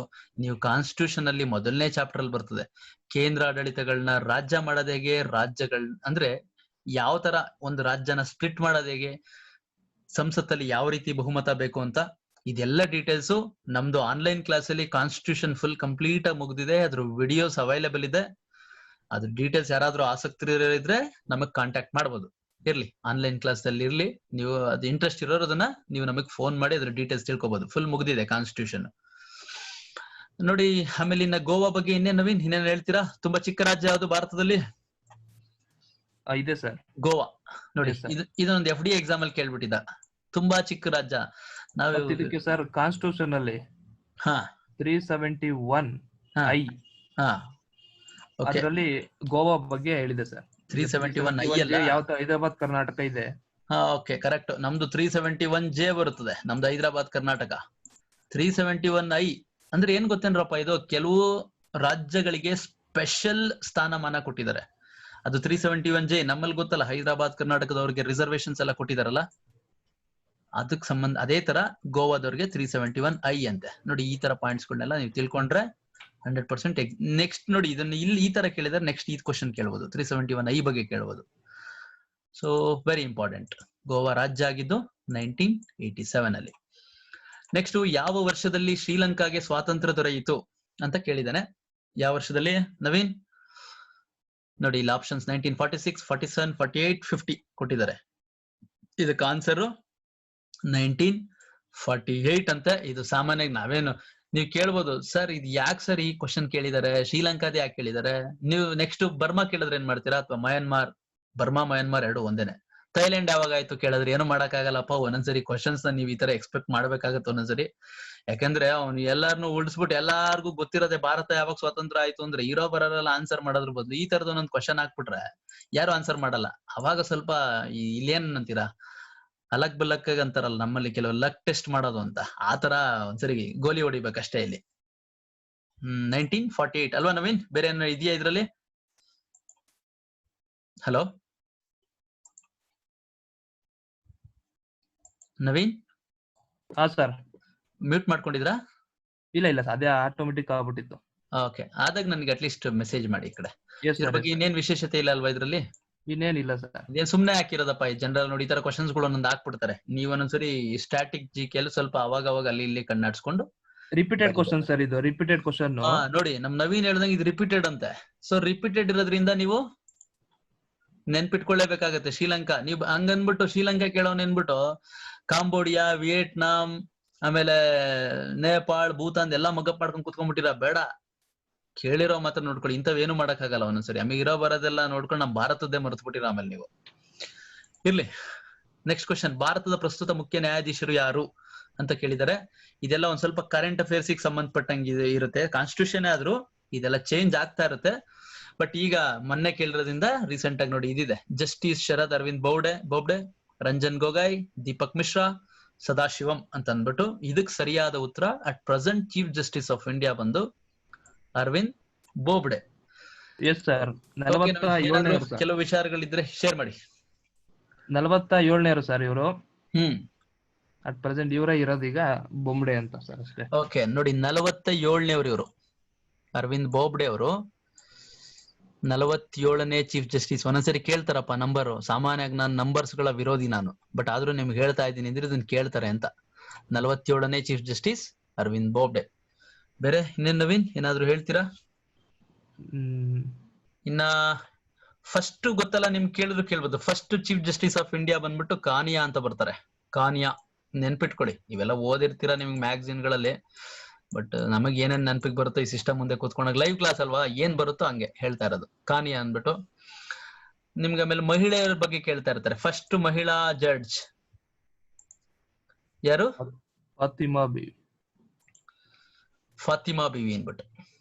ಫಸ್ಟ್ ಸುಪ್ರೀಂ ಕೋರ್ಟ್ ನ ಮಹಿಳಾ ಜಡ್ಜ್ ಫಾತಿಮಾ ಬಿವಿ ಅನ್ಬಿಟ್ಟು ನೆನ್ಪಿಟ್ಟು. ಇಲ್ಲಿ ಬರೆಯಕ್ಕಾಗಲ್ಲಪ್ಪ ಮೌಸಿಂದ. ಫಾತಿಮಾ ಬಿವಿ ಅನ್ಬಿಟ್ಟು. ಸೊ ಇನ್ನು ಬೇರೆ ನವೀನ್ ಇನ್ನೇನ್ ಹೇಳ್ಬೋದು? ಅಣ್ಣಾ Chandy. Yes sir, first high court. First high court ಮಹಿಳಾ ಜಡ್ಜ್. ಬೇಕಾರೆ ನೆನ್ಪಿಟ್ಕೊಳಪ್ಪ, ಮಹಿಳೆ ಬಗ್ಗೆ ಜಾಸ್ತಿ ಕೇಳ್ತಾರೆ. ನೀವು ಬೇಕಾದ್ರೆ ಪುರುಷರನ್ನ ಮರೆತರು ಮಹಿಳೆಯರನ್ನ ಮರೆಯಂಗಿಲ್ಲ. ಯಾಕಂದ್ರೆ ಮರೆತ್ರೆ ಊಟ ಸಿಗಲ್ಲ, ಮನೆಗಳಲ್ಲಿ ಇಟ್ಟಾಕಲ್ಲ ಅವರು. ಸೊ ಅವ್ರನ್ನ ನೆನ್ಪಿಟ್ಕೊಳ್ಳೇಬೇಕು. ಅಣ್ಣಾ ಚಾಂಡಿ ಅಂತ ಫಸ್ಟ್ ಮಹಿಳೆ ನೆನ್ಪಿಟ್ಕೊಳ್ಳಿ. ಹೈಕೋರ್ಟ್ ಅಪ್ಪ ಇವರು. ಫಾತಿಮಾ ಬಿವಿ ಬಂದ್ ಸುಪ್ರೀಂ ಕೋರ್ಟ್, ಅಣ್ಣಾ ಚಾಂಡಿ ಬಂದ್ಬಿಟ್ಟು ಹೈಕೋರ್ಟ್. ನಮ್ಮ ಯಾರೋ ಓಕೆ ಮೆಸೇಜ್ ಮಾಡ್ತಾ ಇದಾರೆ. ಸೂಪರ್ ಇದೆ ಸರ್ ಎಕ್ಸ್ಪ್ಲನೇಷನ್. ಓಕೆ ಇರ್ಲಿ, ಅವೆಲ್ಲ ನೋಡೋಣ ಆಮೇಲೆ. ಕಾಮೆಂಟ್ ಆಮೇಲೆ ಓದ್ತೀನಿ. Okay, Leela Seth sir. ಲೀಲಾ ಸೇಠ್ ಬಗ್ಗೆ ಹೇಳ್ಬೇಕು ಅಂದ್ರೆ ಅವರು first chief justice of high court ಅವರು. Yes sir. High court Leela Seth ಅಂತ ಒಬ್ರು ಬರ್ತಾರೆ, ಕನ್ಫ್ಯೂಸ್ ಆಗ್ಬೇಡಿ. ನೋಡಿ 3 ಹೆಸರು ಬಳಸಿದೆ. ಫಾತಿಮಾ ಬಿವಿ ಫಸ್ಟ್ ಮಹಿಳಾ ಸುಪ್ರೀಂ ಕೋರ್ಟ್ ನ್ಯಾಯಾಧೀಶರು, ಅಣ್ಣಾ ಚಾಂಡಿ ಫಸ್ಟ್ ಹೈಕೋರ್ಟ್ ಮಹಿಳಾ ನ್ಯಾಯಾಧೀಶರು, ಲೀಲಾ ಸೇಠ್ ಫಸ್ಟ್ ಮಹಿಳಾ ಚೀಫ್ ಜಸ್ಟಿಸ್ ಹೈಕೋರ್ಟ್ಗೆ. ಆಯ್ತಾ? Very important. ನೆಕ್ಸ್ಟ್ ಹೋಗೋಣ ಈಗ. ಇನ್ನೇನ ಅಷ್ಟೇ ಅಲ್ವಾ ನವೀನ್? ಎಸ್ ಸರ್, ಅಷ್ಟೇ ಸರ್. ಇನ್ನು ಹೇಳಕ್ ಹೋದ್ರೆ ಜಡ್ಜ್ ಹೆಂಗ್ ನೇಮಿಸ್ತಾರೆ ಹೇಳ್ಕೊಂಡು ಹೋದ್ರೆ ಇಲ್ಲೇ ಕಾನ್ಸ್ಟಿಟ್ಯೂಷನ್ ಬಂದ್ಬಿಡುತ್ತೆ, ಬೇಡ. ಭಾರತದ ಸಂವಿಧಾನ ಗಣರಾಜ್ಯ, ಇದಕ್ಕೆ ಕಾರಣ ಏನು? ಏನಪ್ಪಾ ಅಂದ್ರೆ 4 ಆಪ್ಷನ್ಸ್ ಕೊಟ್ಟಿರ್ತಾನೆ. ಚುನಾಯಿತ ಸಂಸತ್ತನ್ನು ಒದಗಿಸುತ್ತದೆ, ವಯಸ್ಕರ ಫ್ರಾಂಚೈಸ್ ಒದಗಿಸುತ್ತದೆ, ಹಕ್ಕುಗಳ ಮಸೂದೆಯನ್ನ ಒಳಗೊಂಡಿದೆ, ಯಾವುದೇ ಆನುವಂಶಿಕ ಅಂಶಗಳನ್ನು ಹೊಂದಿಲ್ಲ ಅಂತ ಕೊಟ್ಟಿದ್ದಾನೆ. ಇದಕ್ಕೆ ಆನ್ಸರು ಯಾವುದೇ ಆನುವಂಶಿಕ ಅಂಶಗಳನ್ನ ಹೊಂದಿಲ್ಲ ಗಣರಾಜ್ಯ ಅಂತಂದ್ರೆ. ಹೇಳಿ ನವೀನ್. ನಮ್ಮಲ್ಲಿ ರಾಷ್ಟ್ರಪತಿಯನ್ನ ಆಯ್ಕೆ ಮಾಡೋದು ಪರೋಕ್ಷವಾಗಿ ಆಯ್ಕೆ ಮಾಡ್ತಾರೆ ಸರ್. ಕರೆಕ್ಟ್, ಪರೋಕ್ಷವಾಗಿ. ಕೇಳಿ ನೋಡಿ, ನೆನ್ಪಿಟ್ಕೊಳ್ಳಿ. ಇದನ್ನು ಕೇಳ್ಬೋದು. ಇಂಡೈರೆಕ್ಟ್ ಎಲೆಕ್ಷನ್ಸ್ ಅಂದ್ರೆ ನಾವು MLA MP ಗಳನ್ನ ಆಯ್ಕೆ ಮಾಡ್ತೀವಿ, MLA MP ಗಳು ರಾಷ್ಟ್ರಪತಿನ ಆಯ್ಕೆ ಮಾಡ್ತಾರೆ. ಓಕೆ ಹೇಳಿ ನವೀನ್. ಸೊ ಗಣರಾಜ್ಯ ಅಂದ್ರೆ ಜನರು ಚುನಾವಣೆ ಮೂಲಕ ಇದು ಜನಪ್ರತಿನಿಧಿಗಳನ್ನ ಆಯ್ಕೆ ಮಾಡೋದನ್ನು ಸರ್. ಬಟ್ ನಮ್ಮಲ್ಲಿ ಯಾವುದೇ ರೀತಿ ರಾಜಪ್ರಭುತ್ವ ಇದೆಯಲ್ಲ, ಈಗ ಸರ್ವಾಧಿಕಾರ ಇದೆಯಲ್ಲ, ಅಂದ್ರೆ ಒಬ್ಬ ಆದ್ಮೇಲೆ ಅವ್ರ ಮಗನೇ ಬರ್ಬೇಕು, ಅವರ ಮಕ್ಳೇ ಮೊಮ್ಮಕ್ಳೇ ಆಳ್ವಿಕೆ ಮಾಡ್ಬೇಕು, ಆ ತರ ಸಿಸ್ಟಮ್ ನಮ್ಮಲ್ಲಿಲ್ಲ. ನಮ್ಮಲ್ಲಿರೋದು ಪ್ರಜಾಪ್ರಭುತ್ವ ಸಿಸ್ಟಮ್. ಸೊ ಜನರು ಯಾರು ಬೇಕಾದ್ರೂ ಆಯ್ಕೆ ಮಾಡ್ಕೊಂಡು ಆಳ್ವಿಕೆ ಮಾಡಬಹುದು. ಸೊ ಈ ಆಪ್ಷನ್ ಅಲ್ಲಿ ಯಾವುದೇ ಆನುವಂಶಿಕ ಅಂಶಗಳನ್ನು ಹೊಂದಿಲ್ಲ. ಯಾವುದೇ ಅಂದ್ರೆ ಒಬ್ಬರಾದ್ಮೇಲೆ ಒಬ್ರು ಬರೋದು ಅಂತ ವಂಶ ಪಾರಂಪರ್ಯವಾಗಿ. ನೋಡಿ ನಮ್ ನವೀನ್ ಹೇಳ್ದಂಗೆ ಇಲ್ಲಿ ಯಾವುದೇ ವಂಶ ಪಾರಂಪರ್ಯವಾಗಿಲ್ಲ. ನಿಮಗೆ ನೋಡಿ ಕ್ವಶನ್ ಸ್ವಲ್ಪ ಟ್ರಿಕ್ಕಿ ಅನ್ಸಿದ್ರು. ಗಣರಾಜ್ಯ ಅಂದ್ರೆ ನೀವು ನೆನ್ಪಿಟ್ಕೊಂಡ್ಬಿಡಿ. ಹೇಳ್ತೀನಿ ನಾನು, ಸಿಂಪಲ್. ನೀವು ಗಣರಾಜ್ಯ ಅಂದ್ರೆ ರಾಜ್ಯಗಳ ಗುಂಪನ್ನು ಗಣರಾಜ್ಯ ಎಂದು ಕರೆಯುತ್ತೇವೆ, ಬಿಟ್ಬಿಡಿ ಇವೆಲ್ಲ. ಈ ತರ ಎಲ್ಲ ಇಲ್ಲ. ಈಗ ಗಣರಾಜ್ಯ ಅಂತಂದ್ರೆ ಯಾರು ವಂಶ ಪಾರಂಪರ್ಯವಾಗಿ ಆಡಳಿತ ಮಾಡಂಗಿಲ್ಲ ಅಂತ. ಗಣರಾಜ್ಯ ಸೆಕೆಂಡ್, ಗಣಗಳ ಗುಂಪು ಗಣ ಅವೆಲ್ಲ ಮ್ಯಾಥ್ಸ್ ಆಮೇಲೆ ಡಿಸ್ಕಸ್ ಮಾಡೋಣ. ಗಣರಾಜ್ಯ ಅಂತಂದ್ರೆ ಇಲ್ಲಿ ಯಾರು ಬೇಕಾದ್ರೂ ಆಗ್ಬೋದು. ಇವಾಗ T.M.R. ಪ್ರಧಾನಿ ಆಗಿದ್ದಾರೆ. ಸೊ ಏನ್ ಬೇಕಾದ್ರೂ ಆಗ್ಬೋದು. ನಮ್ದು ಪ್ರಜಾಪ್ರಭುತ್ವ ದೇಶ. ಇಲ್ಲಿ ನೋಡಿ, ಚುನಾಯಿತ ಸಂಸತ್ತನ್ನು ಒದಗಿಸುತ್ತದೆ, ಈ ಅರ್ಥ ಬರಲ್ಲ ಗಣರಾಜ್ಯ ಅಂದ್ರೆ. ವಯಸ್ಕರ ಫ್ರಾಂಚೈಸ್ ಒದಗಿಸುತ್ತದೆ ಅಂದ್ರೆ ವಯಸ್ಕರ ಮತದಾನ 100% ಇದೆ. ನಮ್ಮಲ್ಲಿ 18 ವರ್ಷ ಇದಾದರೂ ವೋಟ್ ಹಾಕ್ತಾರೆ. ಬಟ್ ಗಣರಾಜ್ಯ ಅಂದ್ರೆ ಆ ಮೀನಿಂಗ್ ಬರಲ್ಲ. ಯಾವ ಹಕ್ಕುಗಳ ಮಸೂದೆ, ನಮ್ಮಲ್ಲಿ ಹಕ್ಕುಗಳೆಲ್ಲ ಇದೆ. ಬಟ್ ಗಣರಾಜ್ಯ ಅನ್ನೋ ಮೀನಿಂಗ್ ಏನು ಅಂತ ಕೇಳಿದಾನೆ. ಗಣರಾಜ್ಯ ಅಂದ್ರೆ ಯಾವುದೇ ಆನುವಂಶಿಕ ಅಂಶಗಳನ್ನ ಹೊಂದಿಲ್ಲ ಅಂತಂದ್ರೆ ನೀವು ವಂಶ ಪಾರಂಪರ್ಯವಾಗಿ ನೀವು ಆಳ್ವಿಕೆ ಮಾಡಂಗಿಲ್ಲ. ಕೆಲವು ಇವಾಗ ಇಲ್ಲೆಲ್ಲ ಹೆಂಗಿದೆ, ನಿಮ್ಮಲ್ಲಿ ರಾಣಿ ಆಡಳಿತ ಎಲ್ಲ ಇದೆಯಲ್ಲ ಇಂಗ್ಲೆಂಡ್ ಅಲ್ಲಿ ನೋಡಿ, ಅಲ್ಲಿ ಅವ್ರು ರಾಣಿ ಮಕ್ಕಳು ನೆಕ್ಸ್ಟ್ ಆತರ ಬರ್ತಾ ಇದಾರೆ. ನಮ್ಮಲ್ಲಿ ಹಂಗಿಲ್ಲ. ನಮ್ಮಲ್ಲಿ ಈಗೆಲ್ಲ ರಾಜರುಗಳು ಮುಂಚೆ ಇದ್ರು. ಒಬ್ಬ ರಾಜ ಇದ್ರೆ ಗೊತ್ತಲ್ಲ ನಿಮಗೆ, ಬಿರುದುಗಳನ್ನೆಲ್ಲ ರದ್ದತಿ ಮಾಡಿದ್ದಾರೆ. ಯಾವ್ದು ನವೀನ್ ಆರ್ಟಿಕಲ್ ನಂಬರ್? ಅದು sir 18 sir. Article 18. Very good. ಮೂಲಭೂತ ಹಕ್ಕುಗಳಲ್ಲಿ ಆರ್ಟಿಕಲ್ 18 ರದ್ದು ಮಾಡಿ ಅಂದ್ರೆ ಏನ್ ಹೇಳುತ್ತೆ ಅಂದ್ರೆ, ಆರ್ಟಿಕಲ್ 18 ಬಿರುದುಗಳ ರದ್ದತಿ ಅಂದ್ರೆ ಯಾವುದೇ ಒಂದು ಟೈಟಲ್ಸ್ ನ ಕೊಡಂಗಿಲ್ಲ. ಅಂದ್ರೆ ಭಾರತ ರತ್ನ ಇವೆಲ್ಲ ಕೊಡುವುದು, ಪದ್ಮಶ್ರೀಗಳನ್ನ. ಬೇರೆ ತರದಲ್ಲಿ ಇವಾಗ ಹಳೆ ಕಾಲದಲ್ಲಿ ಕರಿತಿದ್ರು ರಾಜಾದಿರಾಜ ಕೊತ್ತಂಬರಿ ಬೀಜ ಅಂತೆಲ್ಲ. ಫುಲ್ ಅವ್ರಿಗೆ ಒಂದು ರಾಜರುಗಳಿಗೆ ಬಹಳ ಮರ್ಯಾದೆ ಇತ್ತು. ಸೊ ಆ ತರದಲ್ಲಿ ಯಾವುದೂ ಇಲ್ಲ. ಈಗ ಎಲ್ಲ ತೆಗೆದ್ಬಿಟ್ಟಿದ್ದಾರೆ. ಈಗ ಅಂದ್ರೆ ಆರ್ಟಿಕಲ್ 18 ಏನ್ ಮಾಡಿದೆ, ಎಲ್ಲ ಅಬಾಲಿಷ್ ಮಾಡ್ಬಿಟ್ಟಿದೆ, ಟೈಟಲ್ಸ್ ನೆಲ್ಲ ಅಬಾಲಿಷ್ ಮಾಡಿದೆ. ಅಂದ್ರೆ ಯಾವುದೇ ಅನುವಂಶಿಕ ಅಂಶಗಳನ್ನ ಹೊಂದಿಲ್ಲ. ಅಂದ್ರೆ ಯಾರ್ ಬೇಕಾದ್ರೂ ಆಗ್ಬೋದು ಅನ್ನೋ ಅರ್ಥ ಗಣರಾಜ್ಯ ಅಂದ್ರೆ. ಇಲ್ಲಿ ಯಾರು ಬೇಕಾದ್ರೂ, ನಮಗ್ ನಾವೇ ಹೀರೋ, ನಮಗ್ ನಾವೇ ಬಾಸು ಅಷ್ಟೇ, ಇಲ್ಲಿ ಯಾರು ಇಲ್ಲ ಅಲ್ಲ. ಆಮೇಲೆ ಜಗ್ಗೇಶ್ ಯಾವ್ದೋ ಇದ್ರಲ್ಲಿ ಆತರ ಡೈಲಾಗ್ ಅಲ್ಲಪ್ಪ, ಜಗ್ಗೇಶ್ ಯಾವ್ದು ಹೇಳಿದಾರೆ, ಇಲ್ಲಿ ಯಾರು ಇಲ್ಲ ಹೇಳಿದಾರಲ್ಲ, ಯಾವ್ದೊಂದು ವಿಡಿಯೋ ಫೇಮಸ್ ಇದೆ ಅವ್ರದ್ದು. ಇರ್ಲಿ, ನೆಕ್ಸ್ಟ್ ಕ್ವಶನ್, ಇದಕ್ಕೆ ಆನ್ಸರ್ ಇದು ನೋಡ್ಕೊಂಡ್ರಲ್ವಾ. ತುರ್ತು ಪರಿಸ್ಥಿತಿ ಘೋಷಣೆಯಾದಾಗ ಲೋಕಸಭೆಯ ಅವಧಿಯನ್ನು ಈ ಸಮಯದವರೆಗೆ ವಿಸ್ತರಿಸಬಹುದು. ಅಂದ್ರೆ ಎಮರ್ಜೆನ್ಸಿ ಡಿಕ್ಲೇರ್ ಆದಾಗ ಲೋಕಸಭೆಯ ಅವಧಿ 5 ವರ್ಷ ಇರ್ತದಲ್ಲ, 5 ವರ್ಷ ಆದ್ಮೇಲೆ ಹೇಗ್ ಮಾಡ್ಬೋದು ಅಂತ ಕ್ವಶನ್ ಅರ್ಥ. 5 ವರ್ಷ ಮುಗ್ದೋಗಿರ್ತದೆ, ಎಮರ್ಜೆನ್ಸಿ ಡಿಕ್ಲೇರ್ ಆಗ್ಬಿಟ್ಟಿರುತ್ತೆ, ಏನ್ ಮಾಡೋದು? ಅವಾಗ 3 ತಿಂಗಳು ಮೀರ್ದಂತೆ, ಅಂದ್ರೆ 3 ತಿಂಗಳು ನೆಕ್ಸ್ಟ್ ಎಕ್ಸ್ಟೆಂಡ್ ಮಾಡ್ಬೋದು. 6 ತಿಂಗಳು ಮೀರ್ದಂತೆ 1 ವರ್ಷ, ಅಥವಾ ಒಂದು ಸಮಯದಲ್ಲಿ 2 ವರ್ಷಕ್ಕೆ. ಯಾವ್ದು ಆಪ್ಷನ್ ಅಂದ್ಬಿಟ್ಟು ಎಷ್ಟು? ಇದಕ್ಕೆ ಆನ್ಸರ್ ಬಂದು, ಒಂದ್ಸರಿ ಅವ್ರೇನಾದ್ರೂ ಎಮರ್ಜೆನ್ಸಿ ಡಿಕ್ಲೇರ್ ಮಾಡಿದ್ರೆ ಲೋಕಸಭೆಯ ಅಧಿಕಾರಾವಧಿ 1 ವರ್ಷ ಮುಂದಕ್ಕೆ ಹೋಗುತ್ತೆ. ಫಾರ್ ಎಕ್ಸಾಂಪಲ್ 5 ವರ್ಷ ಇದ್ದಿದ್ದು ಎಮರ್ಜೆನ್ಸಿ ಏನೋ ಬಂದ್ಬಿಟ್ಟಿದೆ ಕೊನೆ ವರ್ಷದಲ್ಲಿ, ಇನ್ನೊಂದು ವರ್ಷ ಎಕ್ಸ್ಟ್ರಾ ಸಿಗ್ತದೆ. ಸೇಮ್ ಎಂ ಪಿಗಳು ಇರ್ತಾರಲ್ಲ ಪಾರ್ಲಿಮೆಂಟ್ ಅಲ್ಲಿ, ಅವರೇ ಕಂಟಿನ್ಯೂ ಆಗ್ತಾರೆ ಇನ್ನೊಂದು ವರ್ಷ, ಆತರ. ಈಗ ನೋಡಿ, ನಮ್ಮಲ್ಲಿ ಈಗ ಪಂಚಾಯತಿಯಲ್ಲಿ ಈಗ ಕೊರೋನಾ ಫುಲ್ ಪೀಕ್ ಅಲ್ಲಿ ಇದೆಯಲ್ಲ, ಈಗ ಎಲೆಕ್ಷನ್ ನಡಿಬೇಕಾಯ್ತು. ಬಟ್ ಹಂಗ ಅನ್ಬಿಟ್ಟು ಇದನ್ನ 1 ವರ್ಷಕ್ಕೆ ಎಕ್ಸ್ಟೆನ್ಷನ್ ಮಾಡಲ್ಲ. ಲೋಕಸಭೆ ಮತ್ತೆ ಆ ತರದ್ದು ಇದಕ್ಕೆ ಇರೋದು ಎಮರ್ಜೆನ್ಸಿ ಸಿಚುಯೇಷನ್ಸ್ ಅಲ್ಲಿ. ಬಟ್ ನಮ್ ಪಂಚಾಯತಿಗೆಲ್ಲ ನೋಡಿ, ಅದನ್ನ ಬೇರೆ ಆಡಳಿತಾಧಿಕಾರಿಗಳನ್ನ ನೇಮಕ ಮಾಡಿದ್ದಾರೆ. ಸೊ ಇಲ್ಲಿ 1 ವರ್ಷ ಎಕ್ಸ್ಟೆನ್ಷನ್ ಮಾಡ್ಬೋದು ಅಂತ ನೆನ್ಪಿಟ್ಕೊಳ್ಳಿ. ಬೇರೆ ನವೀನ್ ಏನ್ ಹೇಳ್ತೀರಾ ಇದ್ರಲ್ಲಿ? ಎಸ್ ಸರ್, ಇದು ಕಾನ್ಸೆಪ್ಟ್, ಇದಕ್ಕೆ ಆನ್ಸರ್ ಹೇಳ್ಬೇಕು ಅಂದ್ರೆ ನಾವು ಎಮರ್ಜೆನ್ಸಿ ಚಾಪ್ಟರ್ ಓದ್ಲೇಬೇಕು ಸರ್. ಸೊ ಇದು ಎಮರ್ಜೆನ್ಸಿ ಪಾರ್ಟ್ ಬಂದು ಕಾನ್ಸ್ಟಿಟ್ಯೂಷನ್ ಅಲ್ಲಿ 18ನೇ ಭಾಗ ಎಮರ್ಜೆನ್ಸಿ ಬಗ್ಗೆ ಹೇಳುತ್ತೆ ಸರ್. ಸೊ 3 ಆರ್ಟಿಕಲ್ ಗಳು ಇದ್ರ ಬಗ್ಗೆ ಹೇಳುತ್ತೆ, 352, 356, 360. ಸೊ ಇದರಲ್ಲಿ ಇದಕ್ಕೆ ಆನ್ಸರ್ ಬಂದು ರಾಷ್ಟ್ರೀಯ ತುರ್ತು ಪರಿಸ್ಥಿತಿಲಿ ಇದಕ್ಕೆ ಆನ್ಸರ್ ಬರುತ್ತೆ ಸರ್. ಹೌದು ನೋಡಿ, ನಮ್ ನವೀನ್ ಹೇಳ್ದಂಗೆ ಇಲ್ಲಿ ಎಮರ್ಜೆನ್ಸಿ ಬಗ್ಗೆ ಹೇಳಕ್ ಹೋದ್ರೆ ತುಂಬಾ ಹೇಳ್ಬೋದು. 352 ನ್ಯಾಷನಲ್ ಎಮರ್ಜೆನ್ಸಿ, 356 ಸ್ಟೇಟ್ ಎಮರ್ಜೆನ್ಸಿ ಅಥವಾ ರಾಷ್ಟ್ರಪತಿ ಆಡಳಿತ, 360 ಹಣಕಾಸು ತುರ್ತು ಪರಿಸ್ಥಿತಿ. ಈಗೇನಾದ್ರೂ ಆದ್ರೆ ಆಗ್ಬೋದು. ಇಲ್ಲಿವರೆಗೂ ಹಣಕಾಸು ತುರ್ತು ಪರಿಸ್ಥಿತಿ ಏರಿಲ್ಲ, ಈಗೇನಾದ್ರೂ ಏರ್ಬೋದು. ಕೊರೋನಾ ಪೀಕ್ ಅಲ್ಲಿ ಇರೋದ್ರಿಂದ ಎಲ್ಲ ಎಂಪ್ಲಾಯೀಸ್ ಅವ್ರದ್ದೆಲ್ಲ ಸ್ಯಾಲ್ರಿ ಕಟ್ ಆಗ್ಬೋದು ಮುಂದಕ್ಕೆ, ನೋಡೋಣ. ಹಣಕಾಸು ತುರ್ತು ಪರಿಸ್ಥಿತಿ ಇಲ್ಲಿವರೆಗೂ ಬಂದಿಲ್ಲ. ಈಗ ನಮ್ ನವೀನ್ ಹೇಳ್ದಂಗೆ 352 ರಾಷ್ಟ್ರೀಯ ತುರ್ತು ಪರಿಸ್ಥಿತಿಯಲ್ಲಿ ನಿಮಗೆ 1 ವರ್ಷಕ್ಕೆ ಒಂದ್ಸಲ, ಅಂದ್ರೆ ಅವ್ರೇನ್ ಎಮರ್ಜೆನ್ಸಿ ಆದಾಗ ಲೋಕಸಭೆ ಅಧಿಕಾರಾವಧಿ ಏನ್ ಮಾಡ್ಬೋದು, 1 ವರ್ಷಕ್ಕೆ ಒಂದ್ಸರದಂಗೆ ಎಕ್ಸ್ಟೆನ್ಷನ್ ಮಾಡ್ಬೋದು ಅಂತ ಹೇಳಿದ್ದಾರೆ ಅಲ್ವಾ ನವೀನ್? ಎಸ್ ಸರ್, ಇಲ್ಲಿವರೆಗೂ ನಮ್ಮ ದೇಶದಲ್ಲಿ ರಾಷ್ಟ್ರೀಯ ತುರ್ತು ಪರಿಸ್ಥಿತಿ 3 ಸಲ ಆಗಿದೆ ಸರ್.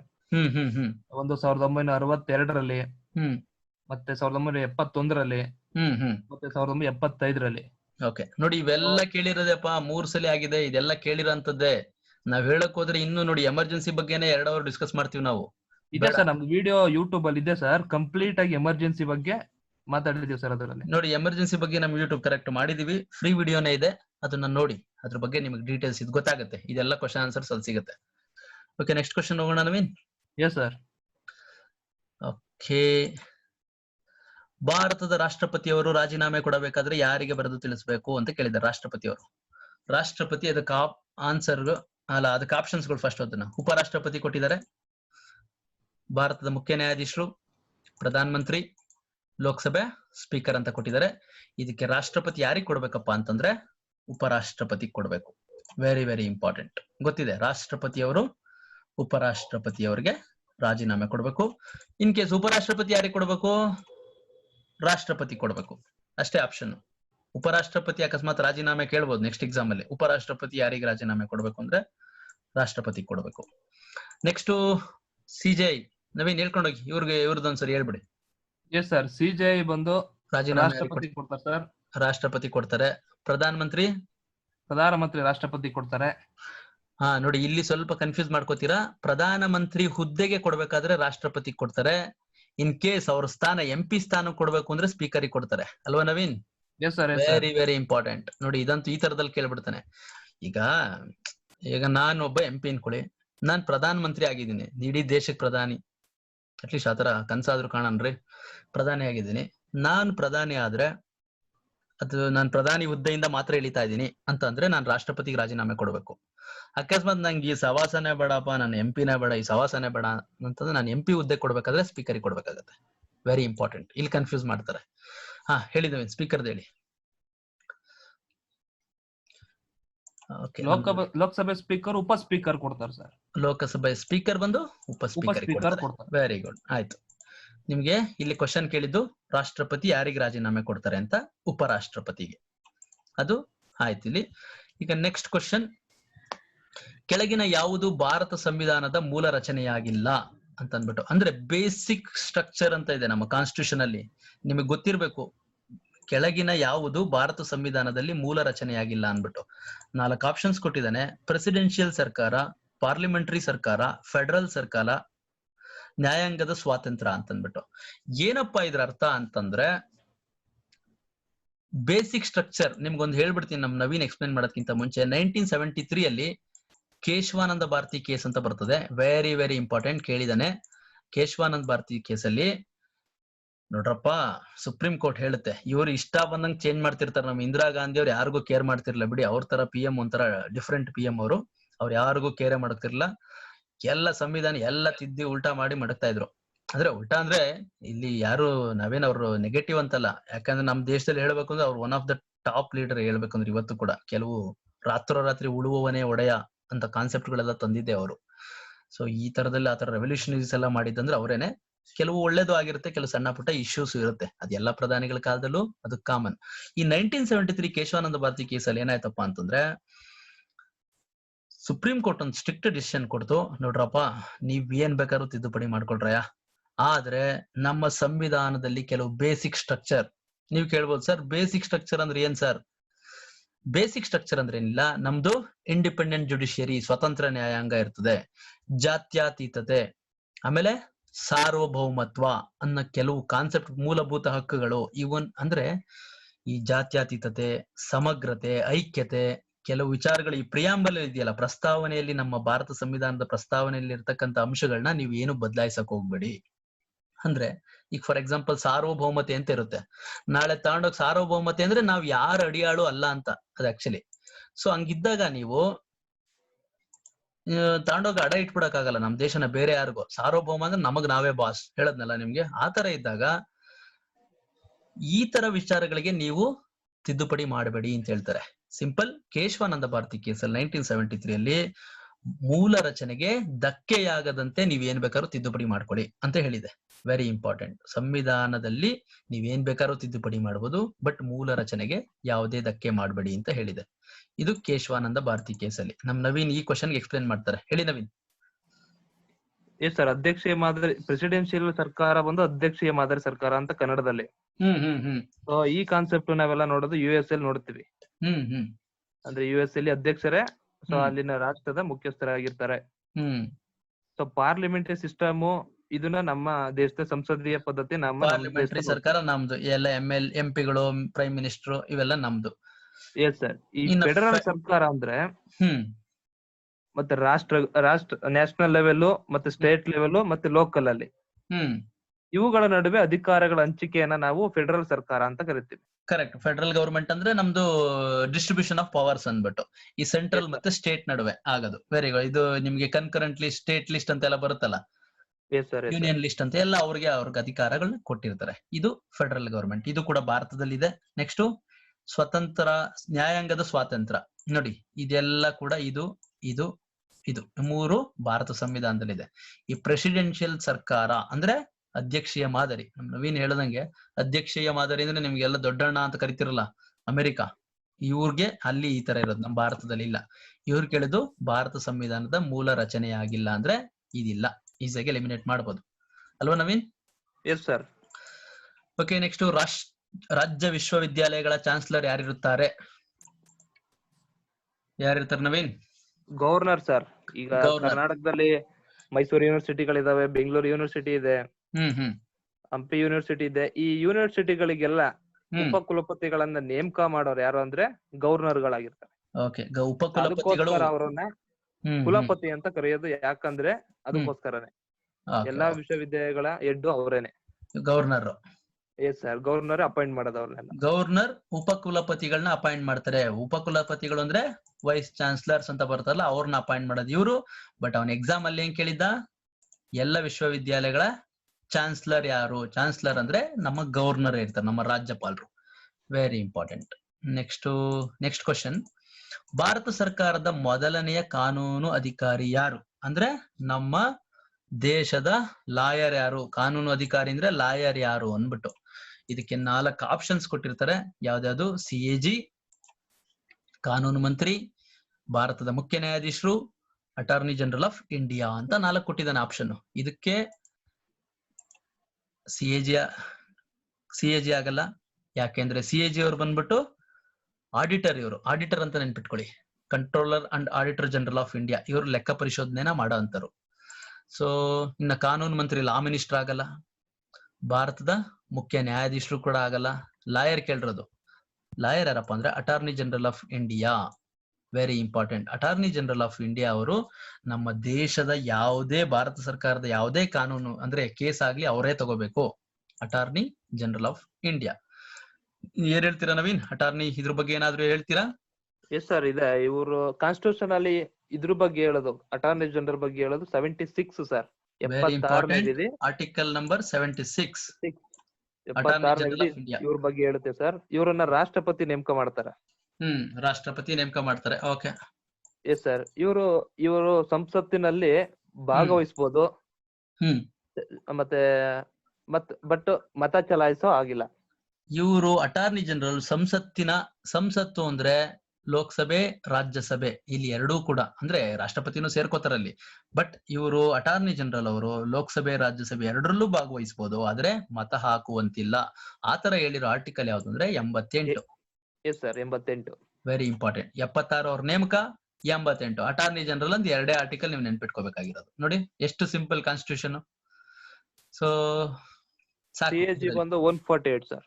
Okay, CAG 148. ನೋಡೋಣ ನವೀನ್, ಅದ್ ಮುಂದೆ ಬರ್ತಾವ CAGಗಳು. ಯಾಕಂದ್ರೆ ಇದನ್ನ ಅಟ್ಲೀಸ್ಟ್ ಒಂದು half an hour ಅಲ್ಲಿ ಮುಗಿಸಿದ್ದಾರೆ. ಇನ್ ಮಾಡಿ, 4-5 ಕ್ವಶನ್ ಇದೆ ಅಲ್ವಾ, ಮುಗಿಸ್ಬೋಣ. ನಮ್ಮಲ್ಲಿ ಅಟಾರ್ನಿ ಜನರಲ್ ಗೊತ್ತಾಯ್ತಲ್ಲ, ನಮ್ಮ ದೇಶದ ಲಾಯರ್. ಇವುಗಳಲ್ಲಿ ಯಾವುದು ಭಾರತ ಸಂವಿಧಾನದ ಪ್ರಕಾರ ಮೂಲಭೂತ ಹಕ್ಕಲ್ಲ ಅಂತ ಕೇಳಿದ್ದಾರೆ. ಮೂಲಭೂತ ಹಕ್ಕು ಅಲ್ಲ ಯಾವುದು? ಇದಂತೂ ನೀವು ಹುಡ್ದಾಗಿಂದ ಓದಿರ್ತೀರಾ. ರೈಟ್ ಟು ಈಕ್ವಾಲಿಟಿ ಮೂಲಭೂತ ಹಕ್ಕು. ರೈಟ್ ಟು ಸ್ಪೀಚ್, ಏನ್ ಬೇಕಾದ್ರೂ ಮಾತಾಡ್ಬೋದು, ನಮ್ಮ ಇಷ್ಟ. ನಮ್ಮಲ್ಲಿ ಮೂಲಭೂತ ಹಕ್ಕಿದು. ರೈಟ್ ಟು ಪ್ರಾಪರ್ಟಿ, ಆಸ್ತಿ ಹಕ್ಕು. ನೋಡಿ, ಇದೇ ಇಲ್ಲ. ಆಸ್ತಿ ಹಕ್ಕಿತ್ತು, ಈಗೆಲ್ಲ ತೆಗೆದು ಬಿಟ್ಟಿದ್ದಾರೆ. ಆಸ್ತಿ ಹಕ್ಕು ಈಗಿಲ್ಲ. ನಾವು ಅವಾಗಲೇ ಡಿಸ್ಕಸ್ ಮಾಡ್ದು. ನಮ್ ನವೀನ್ ಹೇಳಿದ್ರಲ್ಲ, 44ನೇ ತಿದ್ದುಪಡಿಯಲ್ಲಿ ಇದನ್ನ ತೆಗೆದ್ರು. ಆಸ್ತಿ ಹಕ್ಕನ್ನ ಮೂಲಭೂತ ಹಕ್ಕಿನಿಂದ 300A ವಿಧಿ ಅಡಿ ಸೇರ್ಸಿದ್ರು. ನೋಡಿ, ಒಂದೇ ಪೇಪರ್ ಅಲ್ಲಿ ನೋಡಿ 2-3 ಸರಿ ಅದೇ ತರ ಕ್ವಶನ್ಸ್ ಗಳು ಬಂದ್ಬಿಡ್ತವೆ. ಅದಕ್ಕೆ ನೀಟಾಗಿ ಅನಾಲಿಸಿಸ್ ಅನ್ನೋದನ್ನ ನೀಟಾಗಿ ಮಾಡಿದ್ರೆ 100% ನಿಮ್ಗೆ ಖಂಡಿತ ಯೂಸ್ ಆಗುತ್ತೆ. ವೆರಿ ಇಂಪಾರ್ಟೆಂಟ್ ಇದು. ಇನ್ನ ರೈಟ್ ಟು ಫ್ರೀಡಮ್, ಸ್ವಾತಂತ್ರ್ಯದ ಹಕ್ಕು ನಮ್ಗೆಲ್ಲ ಇದ್ದೇ ಇದೆ. ಅಂದ್ರೆ ಪ್ರಾಪರ್ಟಿ ಹಕ್ಕಿ ಇಲ್ಲ. ಈಗ ಏನಾದ್ರು ಹೇಳ್ತೀರಾ ನವೀನ್ ಇಲ್ಲಿ? ಸರ್ ಅದೇ ಆಗ್ಲೇ ಡಿಸ್ಕಸ್ ಮಾಡಿದ್ವಿ ಸರ್, ಇದ್ರ ಪ್ರಾಪರ್ಟಿ ಬಗ್ಗೆ. ಪ್ರಾಪರ್ಟಿ ಇವೆಲ್ಲ ಹೇಳಿದೀವಿ, ಡಿಸ್ಕಸ್ ಮಾಡಿದೀವಿ. S sir. ನೆಕ್ಸ್ಟ್ ಇನ್ನ ಲಾಸ್ಟ್ ಕ್ವಶನ್, ಕಾನ್ಸ್ಟಿಟ್ಯೂಷನ್. ನೋಡಿ, ಒಟ್ಟು 13 ಕ್ವಶನ್ಗಳು ಕೇಳಿದಾನಲ್ಲಿ PSI ಇದರಲ್ಲಿ ಮೊನ್ನೆ ಸಿವಿಲ್ ಅಲ್ಲಿ. ಇದು 13 ಲಾಸ್ಟ್ನೇ ಕ್ವಶನ್. ಜಾರಿಗೊಳಿಸುವ ಮೂಲಭೂತ ಹಕ್ಕುಗಳಿಗಾಗಿ ಸರ್ವೋಚ್ಚ ನ್ಯಾಯಾಲಯ ಡ್ಯಾಶ್ ಅನ್ನು ನೀಡಬಹುದು. ಅಂದ್ರೆ ಮೂಲಭೂತ ಹಕ್ಕುಗಳನ್ನ ಜಾರಿ ಮಾಡಬೇಕು ಅಂದ್ರೆ ಸುಪ್ರೀಂ ಕೋರ್ಟ್ ಏನ್ ಮಾಡಬಹುದು ಅಂತ. Options: decree, writ, ordinance, notification ಅಂತ ಕೊಟ್ಟಿದ್ದಾನೆ. ಯಾವ್ದು ಓಡಿಸಬಹುದು ನವೀನ್? ರಿಟ್ ಗಳನ್ನ ಓಡಿಸಬಹುದು ಸರ್. ರಿಟ್ ಓಡಿಸಬಹುದು. ಮೂಲಭೂತ ಹಕ್ಕುಗಳ ರಕ್ಷಕ ಅಂತ ಸರ್ವೋಚ್ಚ ನ್ಯಾಯಾಲಯವನ್ನ ಕರೀತಾರೆ ಸರ್. ಓಕೆ, ಮೂಲಭೂತ ಹಕ್ಕುಗಳ ರಕ್ಷಕ ಇವರೇ, supreme court. Yes sir. So writ ಗಳ ಮೂಲಕ ಅವುಗಳನ್ನ ರಕ್ಷಣೆ ಮಾಡುತ್ತೆ. ಕರೆಕ್ಟ್. ಸೊ ನಮ್ಮಲ್ಲಿ 5 ರಿಟ್ ಗಳಿದಾವೆ. ಹೇಬಿಯಸ್ ಕಾರ್ಪಸ್, ಮ್ಯಾಂಡಮಸ್, ಕೋವರೆಂಟು, ಪ್ರೊಹಿಬಿಷನ್, ಸರ್ಸಿಯರಿ ಅಂತ 5 ರಿಟ್ಗಳಿದೆ. ನಮ್ ನೆನ್ಪಿಟ್ಕೊಳ್ಳಿ. ಆ ರಿಟ್ಗಳು ಯಾವಾಗಾದ್ರೂ ಬಂದಾಗ ಡಿಸ್ಕಸ್ ಮಾಡ್ತೀವಿ. ಸರ್ ರಿಟ್ ಎಲ್ಲ ಎಕ್ಸ್ಪ್ಲೇನ್ ಮಾಡಿದ್ರೆ ಆಗಲ್ಲ, ಈಗ ಅಷ್ಟು ಟೈಮು ನಮ್ಮ ಹತ್ರ ಇಲ್ಲ. ಆ ರಿಟ್ಗಳು ಬಂದೇ ಬರ್ತಾವ್ ಖಂಡಿತ. ಅವನ್ನ ಬೇರೆ ಟೈಮಲ್ಲಿ ಎಕ್ಸ್ಪ್ಲೇನ್ ಮಾಡ್ತೀವಿ. 5 ರಿಟ್ಗಳನ್ನ ಓಡಿಸಬಹುದು ನಮ್ಮಲ್ಲಿ ಸಂವಿಧಾನದಲ್ಲಿ ಅವ್ರು ಕೊಟ್ಟಿರೋ ಪ್ರಕಾರ. ಸೊ ನೀವು ಮೂಲಭೂತ ಹಕ್ಕುಗಳನ್ನ ಜಾರಿ ಮಾಡಬೇಕು ಅಂದ್ರೆ ಸುಪ್ರೀಂ ಕೋರ್ಟ್ ರಿಟ್ಗಳನ್ನ ಹೊರಡಿಸಬಹುದು. ಯಾವ ಆರ್ಟಿಕಲ್ ಅಲ್ಲಿ ಅಂತಂದ್ರೆ ಆರ್ಟಿಕಲ್ 32 ಪ್ರಕಾರ ಸುಪ್ರೀಂ ಕೋರ್ಟ್ಗೆ ಹೋಗ್ಬೇಕು. ನೀವು ಮೂಲಭೂತ ಹಕ್ಕುಗಳನ್ನ ರಕ್ಷಣೆ ಮಾಡ್ಬೇಕು. ನೋಡಿ, ಈ ಕ್ವಶನ್ ಕೇಳಿದಾನೆ. ಅಕಸ್ಮಾತ್ ನೀವು ಹೈಕೋರ್ಟ್ಗೆ ಹೋಗ್ಬೇಕು ಅಂದ್ರೆ ಆರ್ಟಿಕಲ್ 226 ಪ್ರಕಾರ ನೀವು ಹೈಕೋರ್ಟ್ ಮೂಲಕ ಮೂಲಭೂತ ಹಕ್ಕುಗಳು ನಿಮ್ಗೇನೋ ಫಾರ್ ಎಕ್ಸಾಂಪಲ್ ನಿಮಗೆ ಧಕ್ಕೆ ಆಗ್ಬಿಟ್ಟಿರುತ್ತೆ, ನಿಮ್ಗೇನೋ ಅರೆಸ್ಟ್ ಮಾಡ್ಬಿಟ್ಟಿರ್ತಾರೆ, 24 ಅವರ್ಸ್ ಅಲ್ಲಿ ಬಂಧನ ಮಾಡಿ ನಿಮ್ಮನ್ನ ಬಿಡುಗಡೆ ಮಾಡಿರಲ್ಲ, ಅವಾಗ ನೀವು ಆರ್ಟಿಕಲ್ 226 ಪ್ರಕಾರ ನೀವು ಹೈಕೋರ್ಟ್ಗೆ ಹೋಗ್ಬೋದು, ಇಲ್ಲ 32 ಪ್ರಕಾರ ಸುಪ್ರೀಂ ಕೋರ್ಟ್ಗೆ ಹೋಗ್ಬೋದು. ತಿಳ್ಕೊಂಬಿಡಿ, ನಿಮಗೆ ಮೂಲಭೂತ ಹಕ್ಕುಗಳ ಪ್ರೊಟೆಕ್ಷನ್ ಮಾಡಬೇಕು ಅಂದ್ರೆ ಹೈಕೋರ್ಟ್ಗೆ ಹೋಗ್ಬೇಕು, ಇಲ್ಲ ಸುಪ್ರೀಂ ಕೋರ್ಟ್ಗೆ ಹೋಗ್ಬೇಕು ಅಷ್ಟೇ, ಬೇರೆ ಇನ್ನೆಲ್ಲೂ ಆಪ್ಷನ್ಸ್ ಇಲ್ಲ. ವೆರಿ ವೆರಿ ಇಂಪಾರ್ಟೆಂಟ್, ಯಾಕೆಂದ್ರೆ ತುಂಬಾ ಇಂಪಾರ್ಟೆಂಟ್, ನಿಮ್ಗೆ ಎಕ್ಸಾಮ್ ಅಲ್ಲಿ ಇವೆಲ್ಲ ಕೇಳಿದಾನೆ ಇದು. ಸೊ ಇನ್ನ ಡಿಕ್ರಿ ಅಂದ್ರೆ ಏನ್ ಗೊತ್ತಾ, ಒಂದು ಆರ್ಡರ್ ಮಾಡೋದು ಅಂತ. ಡಿಕ್ರಿ ಅಂದ್ರೆ ಆಕ್ಚುಲಿ ಮೀನಿಂಗು ಆರ್ಡರ್ ಅಂತ, ಒಂದು ಆರ್ಡರ್ ಪಾಸ್ ಮಾಡೋದು. ಆಮೇಲೆ ರಿಟ್ ಹೇಳಿದ್ವಲ್ಲ, ನಿಮ್ಗೆ ಏನಾದ್ರೂ ತೊಂದರೆ ಆದ್ರೆ ಒಂದು ಅಪೀಲ್ ಮಾಡೋ ಅಂತದ್ದು ರಿಟ್. ಆರ್ಡಿನೆನ್ಸ್ ಅಂದ್ರೆ ಸುಗ್ರೀವಾಜ್ಞೆ, ಎಮರ್ಜೆನ್ಸಿ ಒಂದು ಕಾನೂನ ತರ ಅಂತದ್ದು ಆರ್ಡಿನೆನ್ಸ್, ಇದು ಕೂಡ ಆಗಲ್ಲ. ಇನ್ನ ನೋಟಿಫಿಕೇಶನ್ ಇದು ಕೂಡ ಆಗಲ್ಲ. ಆನ್ಸರು ಇಲ್ಲಿ ಬೆಸ್ಟ್ ಆಪ್ಷನ್ ರಿಟ್ ಅಲ್ವಾ ನವೀನ್? Yes sir. ಓಕೆ, ಇಷ್ಟು ನೋಡಿ 13 ಕ್ವಶನ್ ಬಂದಿದೆ ನೋಡ್ರಪ್ಪ. 13 ಕ್ವಶನ್ಗಳನ್ನ ಕಾನ್ಸ್ಟಿಟ್ಯೂಷನ್ ಮೊನ್ನೆ PSI ಸಿವಿಲ್ ಅಲ್ಲಿ ಬಂದಿದೆ. ಇದ್ರಲ್ಲಿ ನೋಡಿ 13 ಒಂದು 6-7 ಕ್ವಶನ್ ಇನ್ನೂ ರಿಪೀಟ್ ಆಗ್ತಾವೆ ನೆಕ್ಸ್ಟ್ ಎಕ್ಸಾಮ್ಗಳಿಗೆ. ಅದಕ್ಕೋಸ್ಕರ ನಾವು ಈ ಕ್ವಶನ್ ಪೇಪರ್ ಡಿಸ್ಕಷನ್, ಈಗ ಮಾರ್ಕೆಟ್ ಅಲ್ಲಿ ತುಂಬಾ ಜನ ಡಿಸ್ಕಸ್ ಮಾಡ್ತಿರ್ಬೋದಪ್ಪ, ನಮ್ಗೆ ಕಂಪ್ಯಾರಿಸನ್ ಇದೇನಿಲ್ಲಪ್ಪ, ನಮ್ಮ ಐಡಿಯಾಸ್ ಅಷ್ಟೇ, ನಾವ್ ಯಾರ ಐಡಿಯಾಸು ಫಾಲೋ ಮಾಡಲ್ಲ. ನಮ್ಗೆ ಏನ್ ಐಡಿಯಾಸ್ ಬರುತ್ತೋ ನಾವ್ ಅದನ್ನ ಫಾಲೋ ಮಾಡ್ತೀವಿ. ಈ ತರ ಹೋಗ್ಬೇಕು ಅಂತ ನಾವ್ ಅನ್ಕೊಂಡಿದೀವಿ, ನಾವ್ ಬೇರೆಯವ್ರ ತರ ಮಾಡ್ಬೇಕು ಹಂಗೆ ಏನಿಲ್ಲ. ನೋಡಿ ಈ ತರ ಚಾಪ್ಟರ್ ಸಬ್ಜೆಕ್ಟ್ ವೈಸ್ ಹೋಗೋಣ ಅನ್ಸ್ತು, ಸಬ್ಜೆಕ್ಟ್ ವೈಸ್ ತಗೊಂಡಿದೀವಿ. ಇರ್ಲಿ, ನೆಕ್ಸ್ಟ್ ಎಕನಾಮಿ ಸ್ವಲ್ಪ ಕ್ವಶನ್ 3-4 ಅಷ್ಟೇ ಕೇಳಿದ್ದ, ಆ ಎಕನಾಮಿ ಬಗ್ಗೆ ಡಿಸ್ಕಸ್ ಮಾಡೋಣ. ಇನ್ನೊಂದು 10 ನಿಮಿಷದಲ್ಲಿ ವೈಂಡ್ ಅಪ್ ಮಾಡಿ ಏನಾದ್ರು ಡೌಟ್ಸ್ ಇದ್ರೆ ತಗೊಂಡು ಕ್ಲೋಸ್ ಮಾಡೋಣ. ಇವು ಎಕನಾಮಿಕ್ ಕ್ವಶನ್ಸ್. ಹೇಳಿ Naveen. Yes sir. First question ಹೇಳ್ತೀನಿ ಬಿಡಿ, ನಾನು ನಿಮಗೆ ಇಲ್ಲಿ ಮೌಸ್ ಇದ್ ಮಾಡಕ್ಕಾಗಲ್ಲ, ನಾನೇ ಮಾಡ್ತೀನಿ. RBI ಯಾವ ವರ್ಷ ರಾಷ್ಟ್ರೀಕರಣ ಆಯ್ತು? ಸ್ಪೆಲ್ಲಿಂಗ್ ಗಳು ಮಿಸ್ಟೇಕ್ ಆಗಿದೆ, ಇರ್ಲಿ ಪರವಾಗಿಲ್ಲ. ಯಾವಾಗ ರಾಷ್ಟ್ರೀಕರಣ ಆಯ್ತು ಅಂತ ಅಂದ್ಬಿಟ್ಟು 1951 ಆಪ್ಷನ್ ಇದೆ, 1946, 45, 1949 ಅಂತ ಕೇಳಿದೆ. ಇದಕ್ಕೆ ಆನ್ಸರ್ ಬಂದ್ಬಿಟ್ಟು 1949 ರಾಷ್ಟ್ರೀಕರಣ ಆಗಿದ್ದು. RBI ರಾಷ್ಟ್ರೀಕರಣ ಆಗಿದ್ದು 1949. ವೆರಿ ವೆರಿ ಇಂಪಾರ್ಟೆಂಟ್, ಇದು ರಿಪೀಟೆಡ್ ಕ್ವಶನ್, ತುಂಬಾ ಸರಿ ಕೇಳಿದ್ದಾರೆ. ಹೇಳಿ ನವೀನ್, RBI ರಾಷ್ಟ್ರೀಕರಣದ ಬಗ್ಗೆ ಏನ್ ಹೇಳ್ತೀರಾ? Yes sir. ಫಸ್ಟ್ RBI ಸ್ಥಾಪನೆ ಆಗಿದ್ದು 1935 April 1 sir. 1935 April 1. Okay. So ಇದು ಹಿಲ್ಟನ್ ಯಂಗ್ ಅನ್ನೋ ಸಮಿತಿಯ ಶಿಫಾರಸಿನ ಮೇರೆಗೆ ಇದು ಸ್ಥಾಪನೆ ಆಯ್ತು. Very very important. ಹೇಳ್ತಾ ಇರೋದು ನಮ್ ನವೀನ್ ಹೇಳೋದಾಗ್ಲಿ ನಾವ್ ಹೇಳೋದಾಗ್ಲಿ ಪ್ರತಿಯೊಂದು ಇಂಪಾರ್ಟೆಂಟ್. ಹಿಲ್ಟನ್ ಯಂಗ್ ಕೇಳಿದಾನೆ, ಯಾವ ಶಿಫಾರಸಿನ ಮೇರೆಗೆ RBI ರಾಷ್ಟ್ರೀಕರಣ ಆಯ್ತು? Hilton Young, very very important, ತುಂಬಾ ಸರಿ ಕೇಳಿದಾನೆ ಕ್ವಶನ್ ಕೂಡ. ಹೇಳಿದವಿ, ಹಿಲ್ಟನ್ ಯಂಗ್ ಅವರ ಶಿಫಾರಸಿನ ಮೇರೆಗೆ ಫಸ್ಟ್ ಒಂದು ಇದು 1949 ಅಲ್ಲಿ ರಾಷ್ಟ್ರೀಕರಣ ಆಯ್ತು. Very important. ಆಗಿದ್ದ ಗವರ್ನರ್ ಯಾರಪ್ಪ ಅಂದ್ರೆ CD ದೇಶ್ಮುಖ್ ಅಂತ. ಓಕೆ, ಇದು ರಾಷ್ಟ್ರೀಕರಣ ಆದಂತ ಸಂದರ್ಭದಲ್ಲಿ RBI 1949 ಅಲ್ಲಿ ಆಯ್ತಲ್ಲ, ಅವಾಗ ಇದ್ದ ಗವರ್ನರ್ CD ದೇಶ್ಮುಖ್ ಅಂತ. ಓಕೆ, ಇದು ಹೆಡ್ ಕ್ವಾರ್ಟರ್ ಬಂದು ಈಗ ಮುಂಬೈಯಲ್ಲಿದೆ. ಹೆಡ್ ಕ್ವಾರ್ಟರ್ಸ್ ಮುಂಬೈಯಲ್ಲಿದೆ RBI ಇದು. ಸೊ ಇದನ್ನ RBI ನ ನಾವು ಬ್ಯಾಂಕುಗಳ ಬ್ಯಾಂಕ್ ಅಂತಾನು ಕರಿತೀವಿ. ಓಕೆ, ಸೆಂಟ್ರಲ್ ಬ್ಯಾಂಕ್ ಅಂತ ಕರಿಬಹುದು, ಬಡಾ ಬ್ಯಾಂಕ್, ಬಿಗ್ ಬ್ಯಾಂಕ್ ಅಂತ ಕರಿಬಹುದು, ದೊಡ್ಡ ಬ್ಯಾಂಕ್ ಇದು. ಓಕೆನಾ? ಇಲ್ಲಿ ನೆಕ್ಸ್ಟ್ ಕ್ವಶನ್ ಹೋಗ್ಬಿಡೋಣ ನವೀನ್, ಇನ್ನೊಂದು 5-10 ನಿಮಿಷದಲ್ಲಿ ಮುಗಿಸೋಣ. Okay sir. Syndicate bank next question. Dash ರಲ್ಲಿ ರಾಷ್ಟ್ರೀಕರಣವಾಯಿತು. ನೋಡಿ, ರಾಷ್ಟ್ರೀಕರಣದ ಬಗ್ಗೆ 2-3 ಕ್ವಶನ್ ಕೇಳ್ಬಿಟ್ಟಿದ್ದಾನೆ ಒಂದೇ ಪೇಪರ್ ಅಲ್ಲಿ. ಆಪ್ಷನ್ಸ್ ನೋಡಿ, 47, 50, 69, 71 ಕೊಟ್ಟಿದ್ದಾನೆ. ನಿಮ್ಗೆ ಆನ್ಸರ್ ಬಂದ್ಬಿಟ್ಟು 1969. ಹೇಳಿ ನವೀನ್, ಯಾಕೆ ಅಂತ? ನಿಮ್ದೇ ಇವಾಗ ಟೈಮ್, ನೀವು ಯುಟಿಲೈಸ್ ಮಾಡ್ಕೋಬೇಕು. Yes sir. ವಾಣಿಜ್ಯ ಬ್ಯಾಂಕುಗಳ ರಾಷ್ಟ್ರೀಕರಣ 2 ಟರ್ಮ್ ಅಲ್ಲಿ ಆಗಿದೆ ಸರ್. 2 ಇಂದಿರಾ ಗಾಂಧಿ ಅವರೇ ಮಾಡಿದ್ದು. First 1969 July 19. ಸೊ ಈ ಏರಿಯಲ್ಲಿ ಫಸ್ಟ್ ರಾಷ್ಟ್ರೀಕರಣ ಮಾಡ್ತಾರೆ. 14 ಮಾತ್ರ ಇಟ್ಕೊಳ್ಳಿ, ಡೇಗಳು ಬೇಡ, ಇಸ್ವಿಗಳು ಇಟ್ಕೊಳ್ಳಿ. 1969. ಓಕೆ, 1969 ಅಲ್ಲಿ 14 ಬ್ಯಾಂಕುಗಳ ರಾಷ್ಟ್ರೀಕರಣ ಮಾಡ್ತಾರೆ 4ನೇ ಪಂಚವಾರ್ಷಿಕ ಯೋಜನೆಯಲ್ಲಿ. ಸೊ ಇದಾದ್ಮೇಲೆ 1980 ಎರಡನೇ ಸಲ ರಾಷ್ಟ್ರೀಕರಣ ಮಾಡ್ತಾರೆ 6 ಬ್ಯಾಂಕ್ಗಳನ್ನ 6ನೇ ಪಂಚವಾರ್ಷಿಕ ಯೋಜನೆಯಲ್ಲಿ. ಸೊ ಇಲ್ಲಿ ಆಪ್ಷನ್ ಇರೋದು ನಮ್ಗೆ 1969 ಇದೆ. ಸೊ 80 ಇಲ್ಲ. ಆರಾಮಾಗಿ ಗೆಸ್ ಮಾಡಿ ಹಾಕ್ಬೋದು ಸರ್. ಇದನ್ನ ನೋಡಿ, ನಮ್ ನವೀನ್ ಹೇಳ್ದಂಗೆ ನಮ್ಮಲ್ಲಿ ರಾಷ್ಟ್ರೀಕರಣ ಆಗಿರೋದು 1969 ಒಂದ್ಸರಿ, 1980 ಒಂದ್ಸರಿ. ಸೊ ನಿಮಗೆ ರಾಷ್ಟ್ರೀಕರಣ ಸಿಂಡಿಕೇಟ್ ಅಂದ್ರೆ ನಿಮ್ಗೆ 2 ಆಪ್ಷನ್ ನೋಡಿ, 69 80 ಕೊಟ್ಟಿದ್ರೆ ಕನ್ಫ್ಯೂಸ್ ಆಗ್ಬೇಕಾಯ್ತು ಇಲ್ಲಿ. ಬಟ್ ಇಲ್ಲಿ ಇರೋದೇ 69, ಆರಾಮಾಗಿ ಹಾಕ್ಬಿಡ್ಬೋದು. ಇದೇನು ಆಡೋ ಮಕ್ಳುಗಳು ಹಾಕ್ಬಿಡ್ಬೋದು ಆರಾಮಾಗಿ. ನಮ್ ನವೀನ್ ಹೇಳ್ದಂಗೆ 69 ರಾಷ್ಟ್ರೀಕರಣ ಆಯ್ತು. 2 ಸರಿ ರಾಷ್ಟ್ರೀಕರಣ ಆಗಿದ್ದು ಇಂದಿರಾ ಗಾಂಧಿ ಟೈಮ್ ಅಲ್ಲಿ. ಫಸ್ಟ್ ಆಗಿದ್ದು 14 ಬ್ಯಾಂಕು 69 ಅಲ್ಲಿ, ಆಮೇಲೆ ಆಗಿದ್ದು 6 ಬ್ಯಾಂಕು. ಕರೆಕ್ಟಾ ನವೀನ್? Yes sir. ಓಕೆ, ಇಷ್ಟು ಈ ರಾಷ್ಟ್ರೀಕರಣದ ಬಗ್ಗೆ. ಕೆಲವ್ರು ಕೇಳ್ಬೋದು, ಸರ್ ರಾಷ್ಟ್ರೀಕರಣ ಅಂದ್ರೆ ಏನ್ ಸರ್, ನ್ಯಾಷನಲೈಸೇಷನ್ ಅಂದ್ರೆ? ಅದು ಎಷ್ಟೋ ಜನ ಗೊತ್ತಿರಲ್ಲ.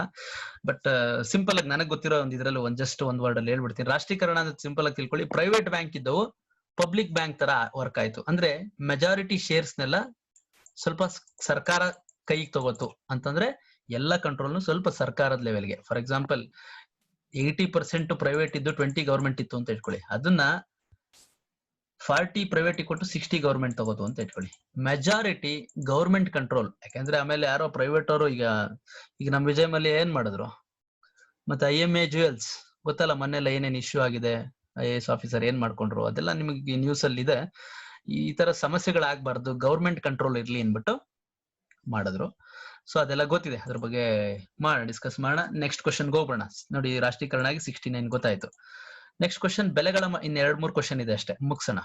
ಬೆಲೆಗಳ ಮಟ್ಟದಲ್ಲಿ ನಿರಂತರ ಮತ್ತು ಪ್ರಶಂಸನೀಯ ಕುಸಿತ ಮತ್ತು ಬೆಲೆ ಸೂಚ್ಯಂಕದ ಬದಲಾವಣೆಯ ದರವು ನಕಾರಾತ್ಮಕವಾಗಿದ್ದಾಗ ಇದನ್ನ ಡ್ಯಾಶ್ ಎಂದು ಕರೆಯುವರು.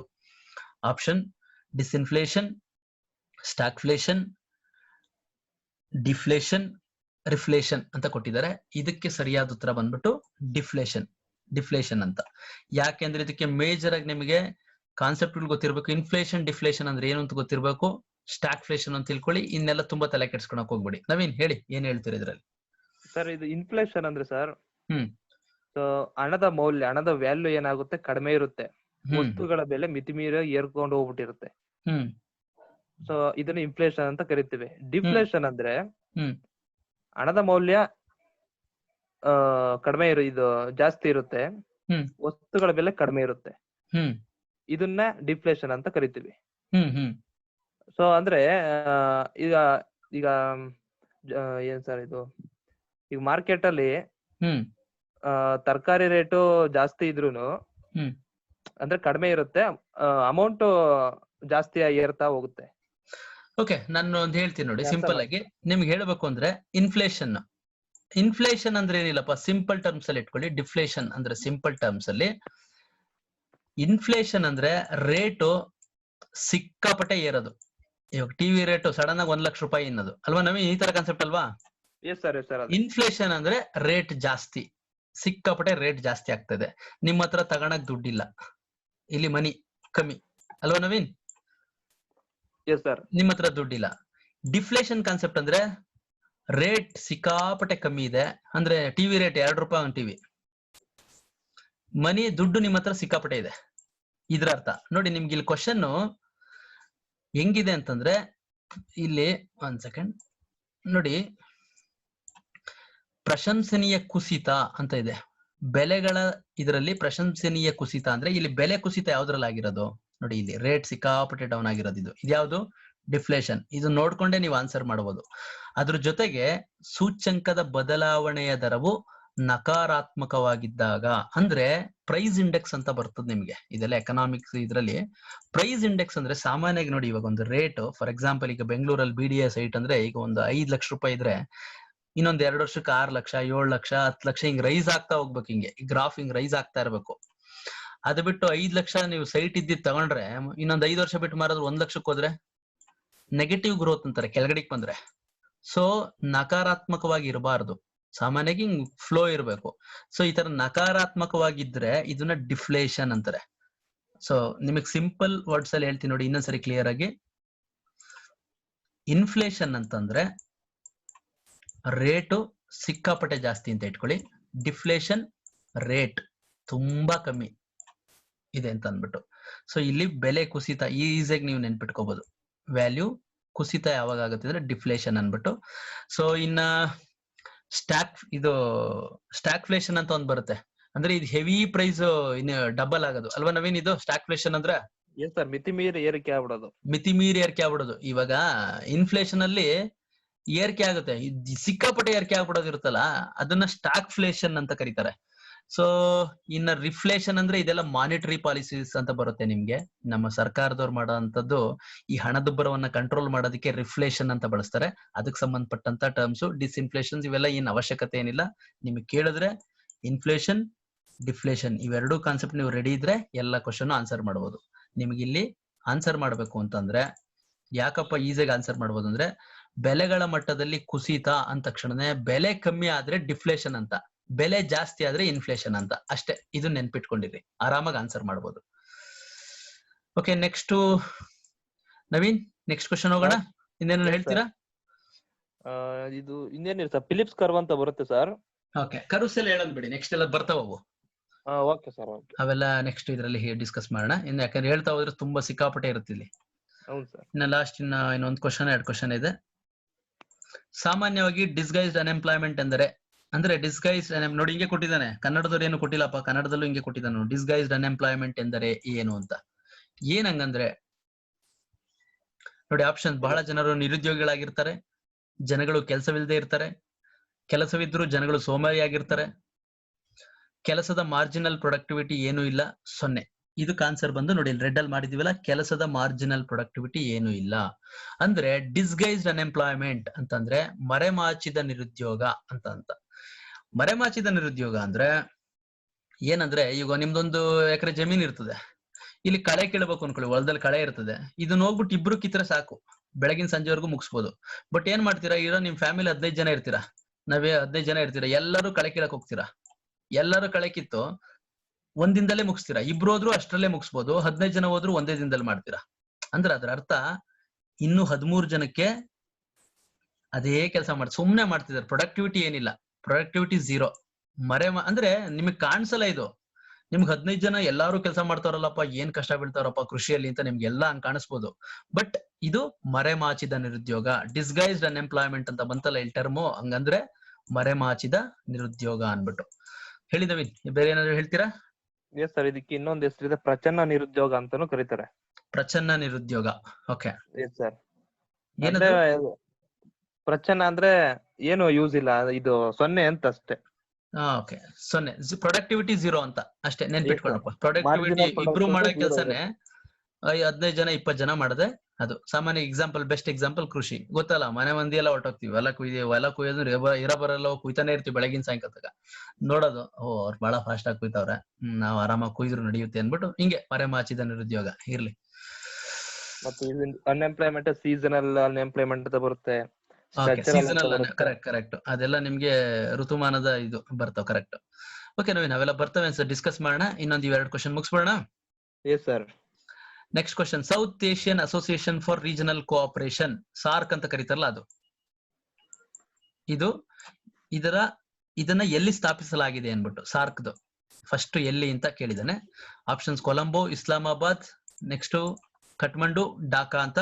ನಿಮಗೆ ಕನ್ಫ್ಯೂಸ್ ಆದ್ರೆ ಇವೆರಡರಲ್ಲೇ ಕನ್ಫ್ಯೂಸ್ ಆಗೋದು. ಫಸ್ಟ್ ಸ್ಟಾರ್ಟ್ ಮಾಡಿದ್ದು ಢಾಕಾದಲ್ಲಿ, ನೆನಪಿರ್ಲಿ. SAARC, south Asian association for regional cooperation, full form ಕೂಡ ತುಂಬಾ ಇಂಪಾರ್ಟೆಂಟ್ ಇದು.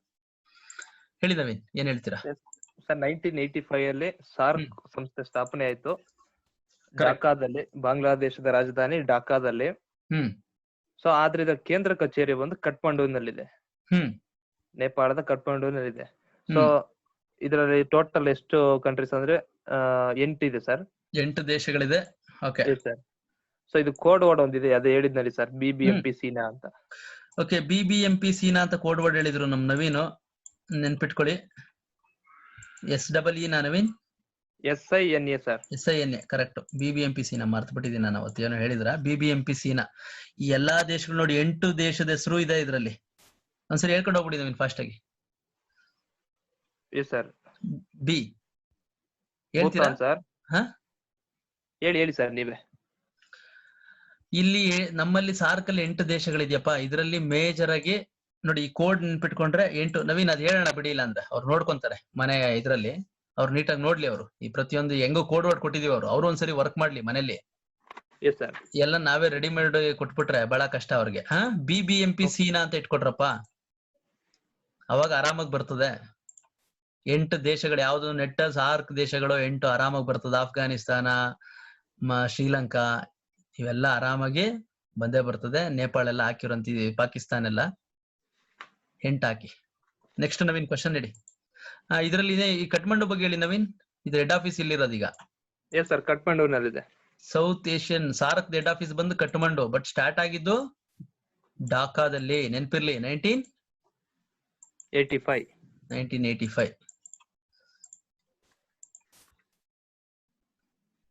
ನೆಕ್ಸ್ಟ್ ಓದಿ ನವೀನ್.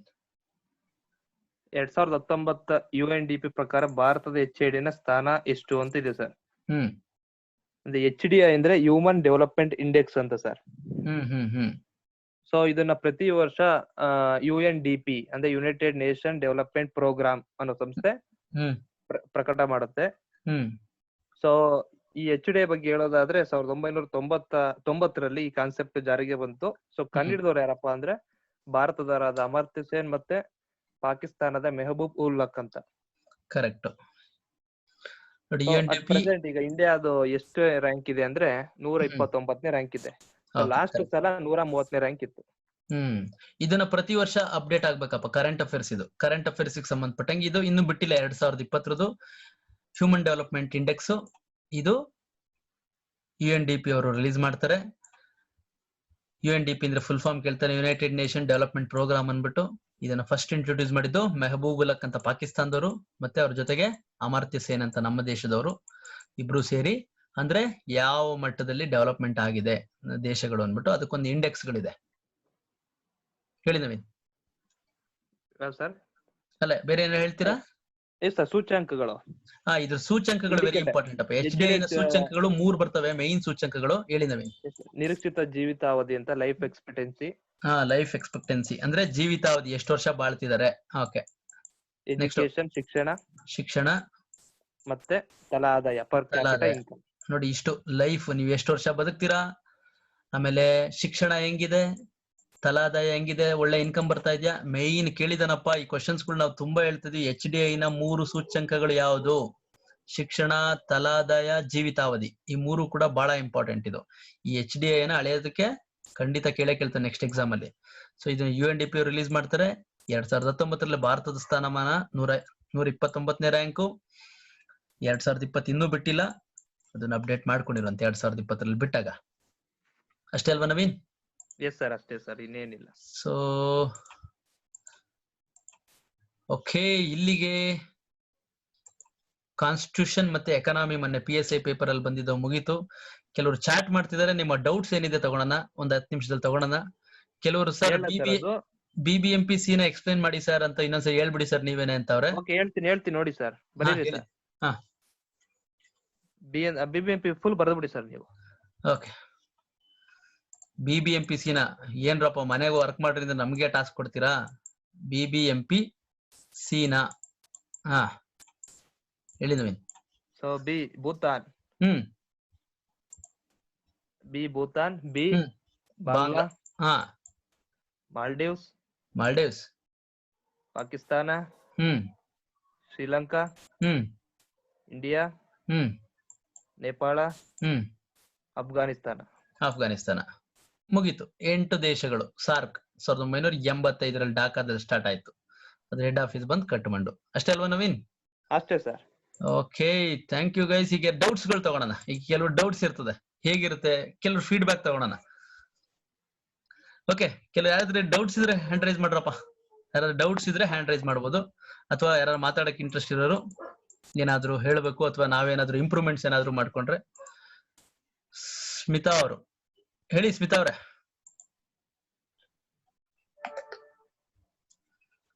ಹೇಳಿ, ಕೇಳಿಸ್ತದೆ? ಹೇಳಿ ಸರ್. ಇವಾಗ ಇದು ಸಾರ್ಕ್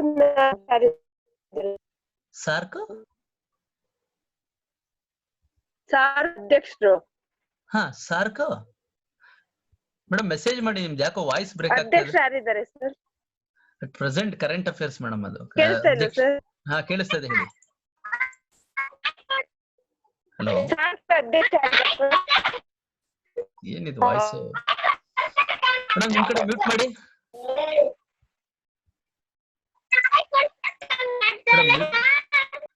ಮ್ಯೂಟ್ ಮಾಡಿ. ಇಲ್ಲಿ ಅನ್ಮ್ಯೂಟ್ ಆಗ್ತಾ ಇಲ್ಲ ನನ್ನ ಕಡೆಯಿಂದ. ಅಲ್ಲ, ಮ್ಯೂಟ್ ಆಗ್ತಾ ಇಲ್ಲ. ನವೀನ್ ನವೀನ್ ನವೀನ್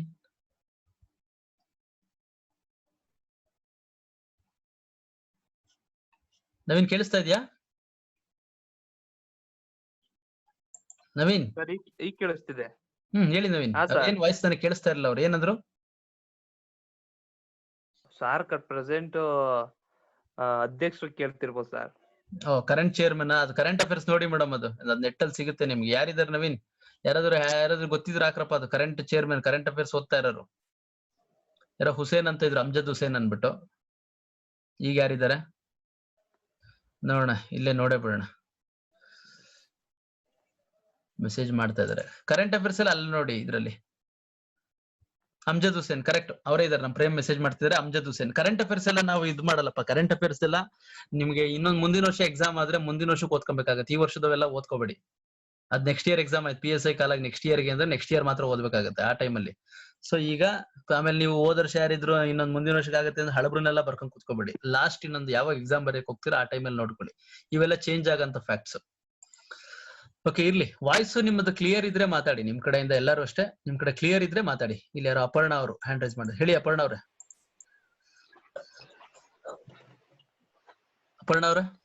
ಹಲೋ ಸರ್, ಕೇಳಿಸ್ತಿದೆಯಾ ಸರ್? ಹಾ, ಕೇಳಿಸ್ತದೆ ಹೇಳಿ.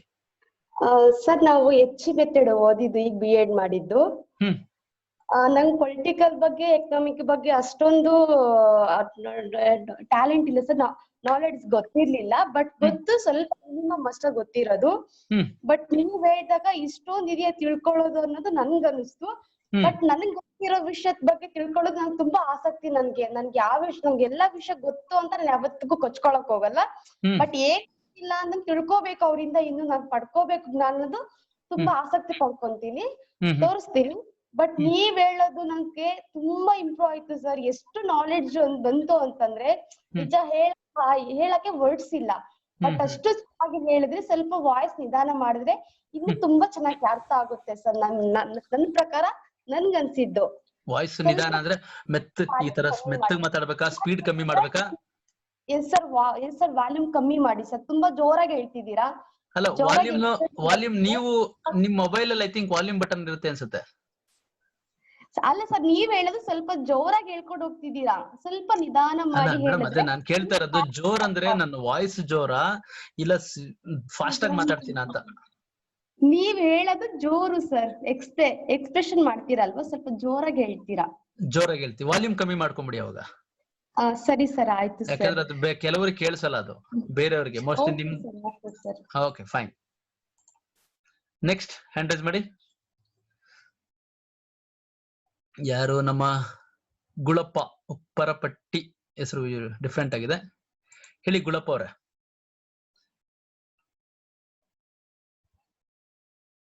ಗುಳಪ್ಪ ಅವ್ರೆ, ನಿಮ್ ಕಡೆ ಅನ್ಮ್ಯೂಟ್ ಮಾಡ್ಕೋಬೇಕು ಗುಳಪ್ಪ ಅವ್ರೆ. ನಿಮ್ ಕಡೆ ನಾನು ಇಲ್ಲಿ ಅನ್ಮ್ಯೂಟ್ ಕೊಟ್ಟಾಗ ನಿಮ್ ಕಡೆ ಒಂದು ಆಪ್ಷನ್ ಬರುತ್ತೆ. ಹೇಳಿ, ಕೇಳಿಸ್ತಾ ಇದೆ ಹೇಳಿ. ಹಲೋ, ಹೇಳಿ. ತುಂಬಾ ಚೆನ್ನಾಗಿದೆ ಸರ್, ಎಕ್ಸ್ಪ್ಲೇಷನ್ ತುಂಬಾ ಚೆನ್ನಾಗಿದೆ. ಅಂದ್ರೆ ನಾವು ಏನ್ ಓದ್ಬೇಕು ಅಥವಾ ಏನ್ ಓದಬಾರ್ದು ಅನ್ನೋದು ಇಂಪಾರ್ಟೆಂಟ್ ಸರ್. ಕರೆಕ್ಟ್. ಏನ್ ಓದ್ಬೇಕು? ವಾಯ್ಸ್ ಬ್ರೇಕ್ ಆಗ್ತಿದೆ ನಿಮ್ದು. ಅದೇ ನೆಟ್ವರ್ಕ್ ಸ್ವಲ್ಪ ಸ್ಲೋ ಇದೆ. ಓಕೆ, ಮ್ಯೂಟ್ ಮಾಡ್ಕೊಳ್ಳಿ ನಿಮ್ ಕಡೆ. ಹೇಳಿ ಅಶೋಕ್ ಅವ್ರೆ.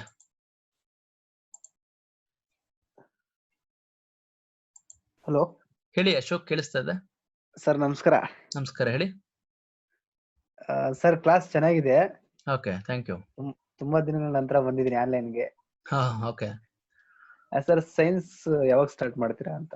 ಸೈನ್ಸ್ ನೆಕ್ಸ್ಟ್ ವೀಕ್ ಸ್ಟಾರ್ಟ್ ಮಾಡ್ತೀವಿ. ಇನ್ನೊಂದು ರೆಡಿ ಇದೆ, ಮೋಸ್ಟ್ಲಿ 2-3ನೇ ತಾರೀಕಿಗೆ ಸ್ಟಾರ್ಟ್ ಮಾಡ್ಬಿಡ್ತೀವಿ. ಓಕೆ ಸರ್, ಅದಕ್ಕೋಸ್ಕರ ವೇಟ್ ಮಾಡ್ತಾ ಇದ್ದೀನಿ ನಾನು. ಓಕೆ, ಫೈನ್ ಶೋರ್, ಖಂಡಿತ ಮಾಡ್ತೀವಿ ಅದು. Okay sir, thank you. Prem ಹೇಳಿ. ನಮಸ್ತೆ ಸರ್. ನಮಸ್ಕಾರ, ಹೇಳಿ ಪ್ರೇಮ್. ಸರ್, ಕ್ಲಾಸಸ್ ಚೆನ್ನಾಗಿ ನಡೀತಾ ಇದೆ ಸರ್. ಫಸ್ಟ್ ನಾನು ಓದಕ್ ಸ್ಟಾರ್ಟ್ ಮಾಡ್ಕೊಂಡಿದ್ದು ಅಂದ್ರೆ ಆನ್ಲೈನ್ ಕ್ಲಾಸ್ ಜಾಯ್ನ್ ಆಗಿದ್ದು ನಿಮ್ದೆ. ಅಂದ್ರೆ ನೀವು ಕರ್ನಾಟಕ ಜಿಯೋಗ್ರಫಿಯಿಂದ ಸ್ಟಾರ್ಟ್ ಮಾಡ್ತಾರೆ. ಕರ್ನಾಟಕ ಜಿಯೋಗ್ರಫಿ ಮುಗಿತು. ಈಗ ಕ್ವಶನ್ಸ್ ನೀವು ಕೇಳ್ತಾ ಇದ್ರಿ, ಕಾನ್ಸ್ಟಿಟ್ಯೂಷನ್ ಪಾರ್ಟ್ ಮಾಡಿದ್ರಾ 2020? ನಾನ್ ಮುಂಚೆ ಅಷ್ಟು ಡೆಪ್ತ್ ಅಲ್ಲಿ ಓದ್ತಾ ಇರಲಿಲ್ಲ. ನಿಮ್ಮ ಇಂಡಿಯನ್ ಕಾನ್ಸ್ಟಿಟ್ಯೂಷನ್ ಮಾಡಿದ್ರಲ್ಲ ಸರ್, ಮೊನ್ನೆ ಕ್ಲಾಸಸ್ ಮುಗಿತು, ಆನ್ಲೈನ್ ಕ್ಲಾಸಸ್. ಅದ್ರಿಂದ ನನಗೆ ಇದು ಎಲ್ಲ ಆನ್ಸರ್ ಮಾಡಕ್ಕೆ ನನಗೊಂದು ಆನ್ಸರ್ ಬರ್ತಾ ಇದೆ ಸರ್. ಹಂಗೆ ಕ್ವಶನ್ ಅಲ್ಲಿ ಕಣ್ಮುಂದ್ ನೀವ್ ಆನ್ಸರ್ ಹಾಕಿದ್ರು ಹೌದು ಹೌದು ಇದೇ ಆನ್ಸರ್ ಎಲ್ಲ. ನೀವು ಆನ್ಲೈನ್ ಕ್ಲಾಸ್ ಸ್ಟಾರ್ಟ್ ಮಾಡ್ಕೊಂಡ್ರೆ ಸರ್, ಯಾವತ್ತೂ ನಿಲ್ಸ್ಬೇಡ್ರಿ ಕ್ಲಾಸ್ ನ. ಬಹಳ ಹೆಲ್ಪ್ ಆಗುತ್ತೆ. ಇಂಡಿಯನ್ ಜಿಯೋಗ್ರಫಿ ಮಾಡಿದೀರಾ, completed. Indian constitution completed, Karnataka geography completed. Next ನೀವು ಯಾವ್ದು ಮಾಡ್ತಿರೋ ನಮಗೆ ಬೇಗ ಬೇಗ ಮಾಡ್ಕೊಂಡ್ರೆ ಸ್ವಲ್ಪ ಚೆನ್ನಾಗಿದೆ ಸರ್. ಶೋರ್, ಖಂಡಿತ ಪ್ರೇಮ್ ಮಾಡೋಣ, ಖಂಡಿತ ಮಾಡ್ತೀವಿ. ಬಹಳ ಹೆಲ್ಪ್ ಆಗ್ತದೆ ಸರ್. ಖಂಡಿತ ಇಲ್ಲ ನೀವೆಲ್ಲ PS ಒಳ್ಳೊಳ್ಳೆ ಮಟ್ಟಕ್ಕೆ ಬರ್ಬೇಕಂತ ನಮ್ಮ ಆಸೆ ಇದೆ. ಅದ್ರಲ್ಲಿ ಏನಿಲ್ಲ, ನಾಲೆಡ್ಜ್ ಅನ್ನೋದು ಯಾರ್ ಬೇಕಾದ್ರೂ ಇದ್ ಮಾಡ್ಕೋಬಹುದು. ನಿಮ್ ಕ್ಲಾಸಿಗೆ ಜಾಯ್ನ್ ಆದ್ಮೇಲೆ ಸರ್ ನನಗೆ ಒಂದು ಪಾತ್ ಸಿಕ್ಕಿದ್ದು, ಹಿಂಗೆ ಓದ್ಬೇಕು, ಈ ತರ ಓದ್ಬೇಕು ಅಂತ. ಅಲ್ಲಿವರೆಗೂ ನಾನು ಫುಲ್ ಬ್ಲೈಂಡ್ ಅಲ್ಲಿ ಹೋಗ್ತಾ ಇದ್ದೆ ಸರ್, ಸುಮ್ನೆ. ಅದೇನೆ ಕನೆಕ್ಟಿವಿಟಿ ನೋಡಿ. ನಾವಿರೋದು ಬೆಂಗಳೂರು, ನೀವು ಧಾರವಾಡ ಅಲ್ವಾ? ಅಲ್ಲ ಸಾರಿ, ದಾವಣಗೆರೆ. ದಾವಣಗೆರೆ ಕನೆಕ್ಟಿವಿಟಿ ನೋಡಿ ಯಾವ ತರ. ನೋಡೋಣ PSI ಆದ್ಮೇಲೆ ಅಲ್ಲಿ ಬರೋಣ. ಸ್ಟೇಷನ್ ಅಲ್ಲಿ ಬಿರಿಯಾನಿ ಕೊಡ್ಸಿರಂತೆ, ಬಹಳ ಆಸೆ. ಪ್ರೇಮ್ ಜೊತೆ ಬಿರಿಯಾನಿ ತಿನ್ಬೇಕು SI ಆಗಿ ಚೇರ್ ಮೇಲೆ. ಖಂಡಿತ ಪ್ರೇಮ್. ಆಯ್ತು, ಕಂಟಿನ್ಯೂ ಮಾಡ್ತೀವಿ. Thank you sir. ಬೇರೆ ಹ್ಯಾಂಡ್ ರೈಸ್ ಮಾಡಿ. ಯಾರ ಮೆಸೇಜ್? ಸರಳ, ಯಾರು ಸರಳ? ಹೇಳಿ ಸರಳ ಅವ್ರ. ಚೆನ್ನಾಗಿತ್ತು ಸರ್. ಹಾ ಹೇಳಿ ಮೇಡಮ್, ಹೇಳಿ. ಕ್ಲಾಸ್ ತುಂಬಾ ಚೆನ್ನಾಗಿ ಬಂತು sir. Thank you. First time ಕೇಳಿರೋದು. ಇಲ್ಲ, ನಾವು ಫಸ್ಟ್ ಐಡಿಯಾ ಇಲ್ಲ ಆಕ್ಚುಲಿ. ನಾವ್ ಇಲ್ಲಿವರೆಗೂ ನಾವೇನ್ ಅನ್ಕೊಂಡಿರ್ಲಿಲ್ಲ ಮಾಡ್ಬೇಕು ಈ ತರ ಅಂತ. ನಮ್ದು ಆನ್ಲೈನ್ ಕ್ಲಾಸಸ್ ಮಾಡ್ತಾ ಇದ್ದು ರೆಗ್ಯುಲರ್ ಆಗಿ. ನಾನು ಏನ್ ಎಕ್ಸ್ಪ್ಲನೇಷನ್ ಕೊಟ್ಕೊಂಡು ಹೋಗುವಂತದ್ದು ಅದು ಇದು ಮಾಡ್ತಾ ಇದ್ದೋ. ಬಟ್ ಇದೇನೋ ಕ್ವಶನ್ ಆನ್ಸರ್ಸ್ ಅಟ್ಲೀಸ್ಟ್ ಜನಕ್ಕೆ ನಾವೇನಾದ್ರೂ ತುಂಬಾ ಇಂಪಾರ್ಟೆಂಟ್ ಹಿಂಟ್ಸ್ ಎಲ್ಲ ಬಂತು, ಚೆನ್ನಾಗಿತ್ತು. ನೋಟ್ಸ್ ಎಲ್ಲ ಮಾಡ್ಕೊಳ್ಳಿಕ್ಕೆ ತುಂಬಾ ಅನುಕೂಲ ಆಯ್ತು. ಇಲ್ಲ, ನಾವೇನಂದ್ರೆ ಕೆಲವರೆಲ್ಲ ಸುಮ್ನೆ ಕ್ವಶನ್ ಪೇಪರ್ ಅಂದ್ಬಿಟ್ಟು ಸ್ಟಾರ್ಟಿಂಗ್ ಇಂದ ಹಿಡಿದು ಹಿಸ್ಟ್ರಿ, ಅದಾದ್ಮೇಲೆ 2 ಕ್ವಶನ್ ಕಾನ್ಸ್ಟಿಟ್ಯೂಷನ್, 2 ಕ್ವಶನ್ ಸೈನ್ಸ್, ಹಿಂಗ್ ಹೋಗ್ತಾರೆ. ಅದ್ರ ಬದಲು ಆ ಪೇಪರ್ ಅಲ್ಲಿ ಏನ್ ಬರುತ್ತೆ ಫುಲ್ 2 ನೆಕ್ಸ್ಟ್ ನೋಡಿ, ಹಿಸ್ಟ್ರಿ ಅಥವಾ ಬೇರೆ ಇನ್ನೊಂದ್ ಯಾವ್ದೋ 2 ತಗೋತೀವಿ ಪಾರ್ಟ್, ಅದನ್ನ ಡಿಸ್ಕಸ್ ಮಾಡ್ಕೊಂಡು ಹೋಗ್ತೀವಿ. ಹಾ ಸರ್. ನೆಕ್ಸ್ಟ್ ಕ್ಲಾಸ್ ಯಾವಾಗ ಇರುತ್ತೆ ಸರ್? ನೆಕ್ಸ್ಟ್ ಕ್ಲಾಸ್ ನೋಡೋಣ, ನಾಳೆನೆ ಮಾಡೋಣ. Okay sir. Okay, thank you. ಹೇಳಿ ಸರ್ಫರಾಜ್ ಅವರ, ನಮ್ಮ ಪೊಲೀಸ್ನವರು. ನಮಸ್ಕಾರ ಸರ್. ನಮಸ್ಕಾರ. ಹೇಳಿ ಪೊಲೀಸ್ನವರ. ಬಹಳ ಚೆನ್ನಾಗಿದ್ದು ಸರ್ ಎಲ್ಲ ಓದಿರ್ತೀರಾ, ನಿಮ್ಮ ಆನ್ಸರ್ ಗಳು ಬರ್ತಾ ಇತ್ತು ನೋಡಿದೆ ಮೆಸೇಜ್ ಅಲ್ಲಿ. ಆಲ್ರೆಡಿ ಎಲ್ಲ ಓದ್ ಮುಗಿಸಿದೀರಾ ನೀವು. ಆನ್ಸರ್ ನೀವು ಆಗ್ಬಾರ್ದಾಗಿತ್ತು ಸರ್. ಆನ್ಸರ್ ನಾವು ಸ್ವಲ್ಪ ಗೆಸ್ ಮಾಡಿ ಆಮೇಲೆ ನೀವು ಆನ್ಸರ್ ಹೇಳಿದ್ರೆ. ಇಲ್ಲ, ಕರೆಕ್ಟ್. ಅದು ಕರೆಕ್ಟ್. ಅದನ್ನ ಆತರ ಅನ್ಕೊಂಡಿದ್ದ ಮಾಡೋಣ ಅಂತ. ಬಟ್ ಕೆಲವ್ರು ಹೆಂಗಿರ್ತಾರೆ ಅಂದ್ರೆ, ನಾನು ಎಷ್ಟೋ ಜನ ನೋಡಿದೀನಿ, ಕ್ವಶನ್ ಬಂದ ತಕ್ಷಣ ಆನ್ಸರ್ ಬಂದ್ಬಿಡ್ಬೇಕು ಅವ್ರ ಮುಂದೆ. ಇಲ್ಲ, ನಾವು ಗೆಸ್ ಮಾಡ್ಬೇಕಲ್ಲ ಸರ್. ನಾವು ಗೆಸ್ ಮಾಡ್ಬೇಕಲ್ಲ ಸರ್ ಫಸ್ಟ್. ಕರೆಕ್ಟ್. ಇಲ್ಲ, ನೋಡೋಣ ಬಿಡಿ, ನೆಕ್ಸ್ಟ್ ಕ್ಲಾಸ್ ಅಲ್ಲಿ ಅದನ್ನ ಬೇಕಾದ್ರೆ ಆತರ ಮಾಡೋಣ. ಅದೇ ಸರ್, ನಾವು ಸ್ವಲ್ಪ ಗೆಸ್ ಮಾಡಿದ್ರೆ ನಮಗೂ ಸ್ವಲ್ಪ ಇದಾಗುತ್ತೆ ಸರ್ ಅದಕ್ಕೆ. ಯಾಕಂದ್ರೆ ಎಲ್ಲ ಆನ್ಸರ್ ಗೊತ್ತಿದ್ಬಿಟ್ರೆ ನಮ್ಗೆ ಅಷ್ಟು ಟ್ವಿಸ್ಟ್ ಗೊತ್ತಾಗಲ್ಲ ಸರ್. ಕರೆಕ್ಟ್, ಅದನ್ನ ಮಾಡೋಣ ಬಿಡಿ. ನೆಕ್ಸ್ಟ್ ಇದ್ರಲ್ಲಿ ನಾವೇ ಅದನ್ನ ಮಾರ್ಕ್ ಮಾಡ್ತೀವಿ. ಹೆಂಗು ಪೆನ್ ಇರುತ್ತೆ ಇಲ್ಲೇ, ಮಾರ್ಕ್ ಅಲ್ಲಿ ಕಾಣಿಸುತ್ತಲ್ಲ, ಮಾಡ್ತೀನಿ ಅದನ್ನ ಆತರ ಮಾಡ್ತೀವಿ. ಮತ್ತೊಂದು ಕ್ಲಾಸ್ ಸರ್, ಕ್ಲಾಸ್ ಬಹಳ ಚೆನ್ನಾಗಿದೆ ಸರ್. ಯಾಕಂದ್ರೆ ಬರೀ ಒಂದ್ ಮ್ಯಾಟರ್ನೇ 1 ಗಂಟೆ ಗಟ್ಲೆ ಹೇಳ್ತಾರೆ ಸರ್. ಹೌದು, ಎಲ್ಲ ಹಂಗೆ ಆಗ್ಬಿಟ್ಟಿದೆ. ಕತೆ ಪುರಾಣ ಎಲ್ಲ ಹೇಳ್ಕೊಂಡಿರ್ತಾರೆ. ನಿಮ್ಗೆ ಎಕ್ಸಾಮ್ಗೆ ಎಷ್ಟು ಬೇಕು ಅಷ್ಟೇ ಕರೆಕ್ಟ್ ಆಗಿ ನೋಟ್ ಮಾಡ್ತೀರಿ sir.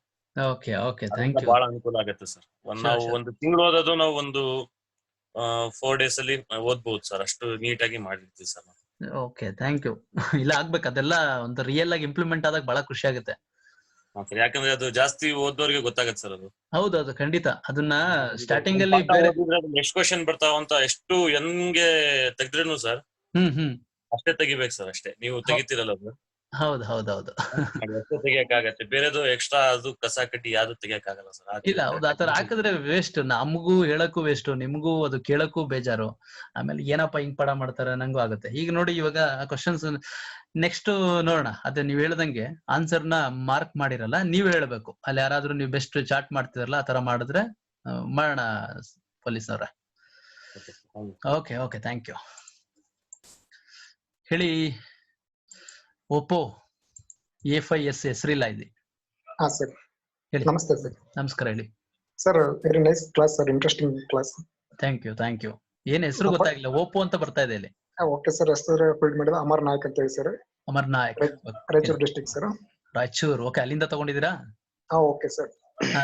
Good sir, nice interesting Indian constitution sir.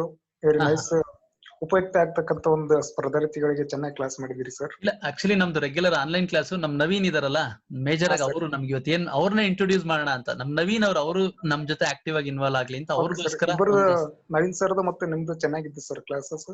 ಚೆನ್ನಾಗಿ ಅರ್ಥಬದ್ಧವಾಗಿ ವಿವರಣೆ ಸಹಿತ ಮಾಡಿದಿರಿ ಸರ್.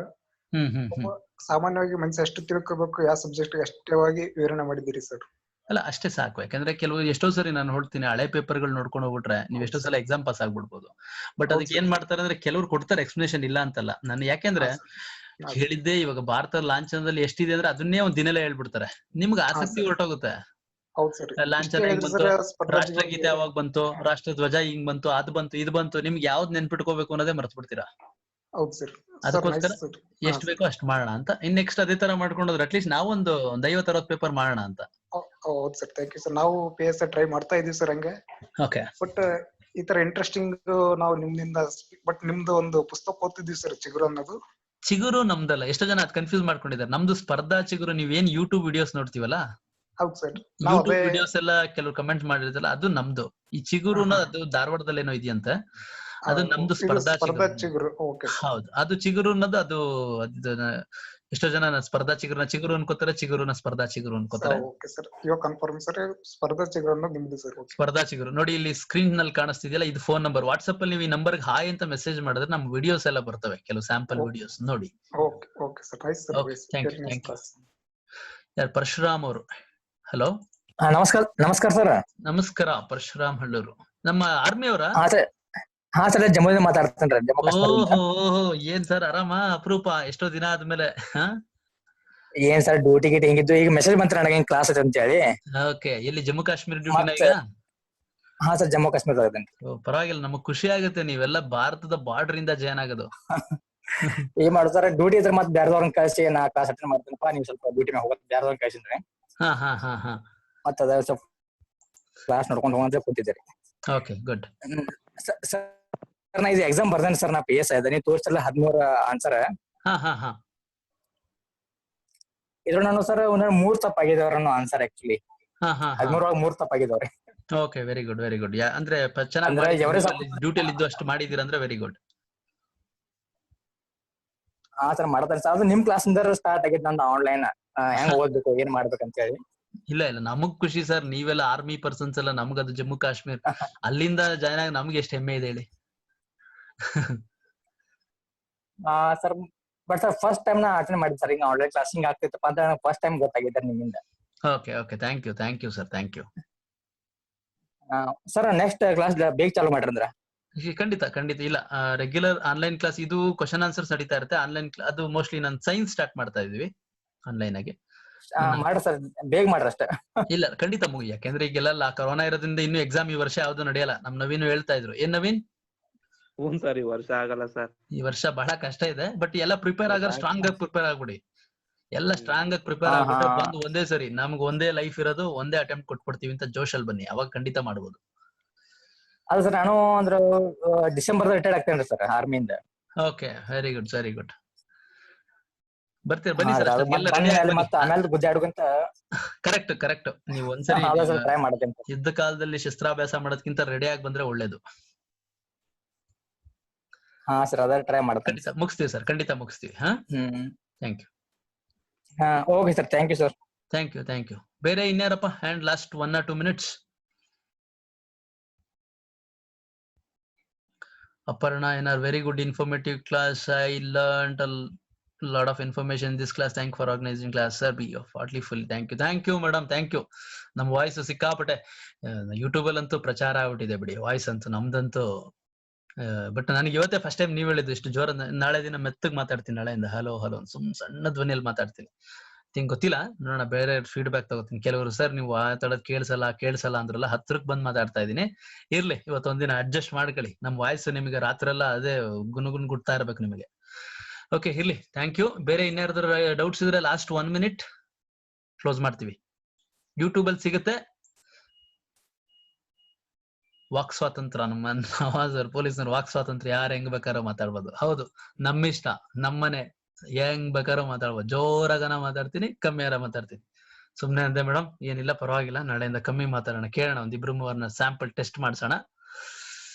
ಅವ್ರು ಓಕೆ ಅಂತಂದ್ರೆ ಪ್ರೇಮ್ ಸರ್ ನಿಮ್ಮ ವಾಯ್ಸ್ ಅಲ್ಲಿ ಪಾಸಿಟಿವಿಟಿ ಇದೆ, ಅದಕ್ಕೆ ಖುಷಿ ಪಾಠ ಕೇಳಕ್ಕೆ. Thank you. ಇರ್ಲಿ, ಆಯ್ತು, ವೆರಿ ಗುಡ್. ಬೇರೆ ಅಷ್ಟೇನಾ ಡೌಟ್ಸ್? ಫೋನ್ ಮಾಡ್ತಿದ್ದಾರೆ, ದಯವಿಟ್ಟು ಕ್ಲಾಸಲ್ಲಿ ಹಿಂಗಿದ್ದಾಗ ಕ್ಲಾಸಲ್ಲಿ ಅಲ್ಲಿ ನಂಬರ್ ನೋಡ್ಬಿಟ್ಟು ಫೋನ್ ಮಾಡ್ಬಿಡಿ, ಆಮೇಲೆ ಮಾತಾಡೋಣ. ಓಕೆನಾ? ನೋಡಿ ಒಂದ್ 5-6 ಮಿಸ್ ಕಾಲ್ ಬಂತು, ಆಮೇಲೆ ಮಾತಾಡಿ ಯಾವಾಗಾದ್ರು. ಬೇರೆ ಅಷ್ಟೇ ಅಲ್ವಾ ಡೌಟ್ಸ್? ಕ್ಲೋಸ್ ಮಾಡೋಣ. ಈ ವಿಡಿಯೋ ಯೂಟ್ಯೂಬ್ ಅಲ್ಲಿ ಸಿಗುತ್ತೆ, ಡೌನ್ಲೋಡ್ ಮಾಡ್ಕೊಳ್ಳಿ. ಬೇಕಾದ್ರೆ PDF ನು ಕೂಡ ಅಲ್ಲಿ ಯೂಟ್ಯೂಬ್ ನಮ್ದು ಇದಿರುತ್ತಲ್ಲ, ಲಿಂಕ್ ಕೆಳಗಡೆ ಅಪ್ಲೋಡ್ ಲಿಂಕು ಹಾಕಿರ್ತೀವಿ, ನೀವು ಡೌನ್ಲೋಡ್ ಮಾಡ್ಕೋಬಹುದು ಇದನ್ನ. Okay, that's it. Thank you. ಇನ್ನೇನಿಲ್ಲ ಅನ್ಸುತ್ತೆ. ಗುಡ್ ನೈಟ್, ಶುಭರಾತ್ರಿ, ಎಂಜಾಯ್ ಮಾಡಿ, ಸಿಗೋಣ. Next week science class start ಆಗ್ತಿದೆ, ಅದು ಅಪ್ಡೇಟ್ ಕೊಡ್ತೀವಿ ನಿಮ್ಗೆ. ರೆಗ್ಯುಲರ್ ಆಗಿ ಅಪ್ಡೇಟ್ ಸಿಗ್ತಾ ಇರುತ್ತೆ. ಅಕಸ್ಮಾತ್ ಯಾರಾದ್ರೂ ಗ್ರೂಪ್ ಜಾಯ್ನ್ ಆಗಿಲ್ಲ ಅಂದ್ರೆ ವಾಟ್ಸ್ಆಪ್ ಅಲ್ಲಿ ನಮ್ ಗ್ರೂಪ್ ನ ಜಾಯ್ನ್ ಆಗಿ. ಸ್ಪರ್ಧಾ ಚಿಗುರು ಅಂದ್ಬಿಟ್ಟು ವೆಬ್ಸೈಟ್ ಇದೆ, ಇಲ್ಲಿ ಕಾಣಿಸ್ತಾ ಇದೆಯಲ್ಲ, ಈ ವೆಬ್ಸೈಟ್ಗೆ ಹೋಗ್ಬಿಟ್ಟು ಅಥವಾ ಈ ನಂಬರ್ ವಾಟ್ಸ್ಆಪ್ ಅಲ್ಲಿ ಹಾಯ್ ಅಂತ ಮೆಸೇಜ್ ಕಳಿಸಿ, ಇಮಿಡಿಯೇಟ್ ಲಿಂಕ್ ಬರುತ್ತೆ. ನಮ್ ಗ್ರೂಪ್, ನಮ್ ವಿಡಿಯೋಸ್ ಎಲ್ಲ ನೀವು ನೋಡ್ಬೋದು. ಓಕೆ, ಸಿಗೋಣ. Good night.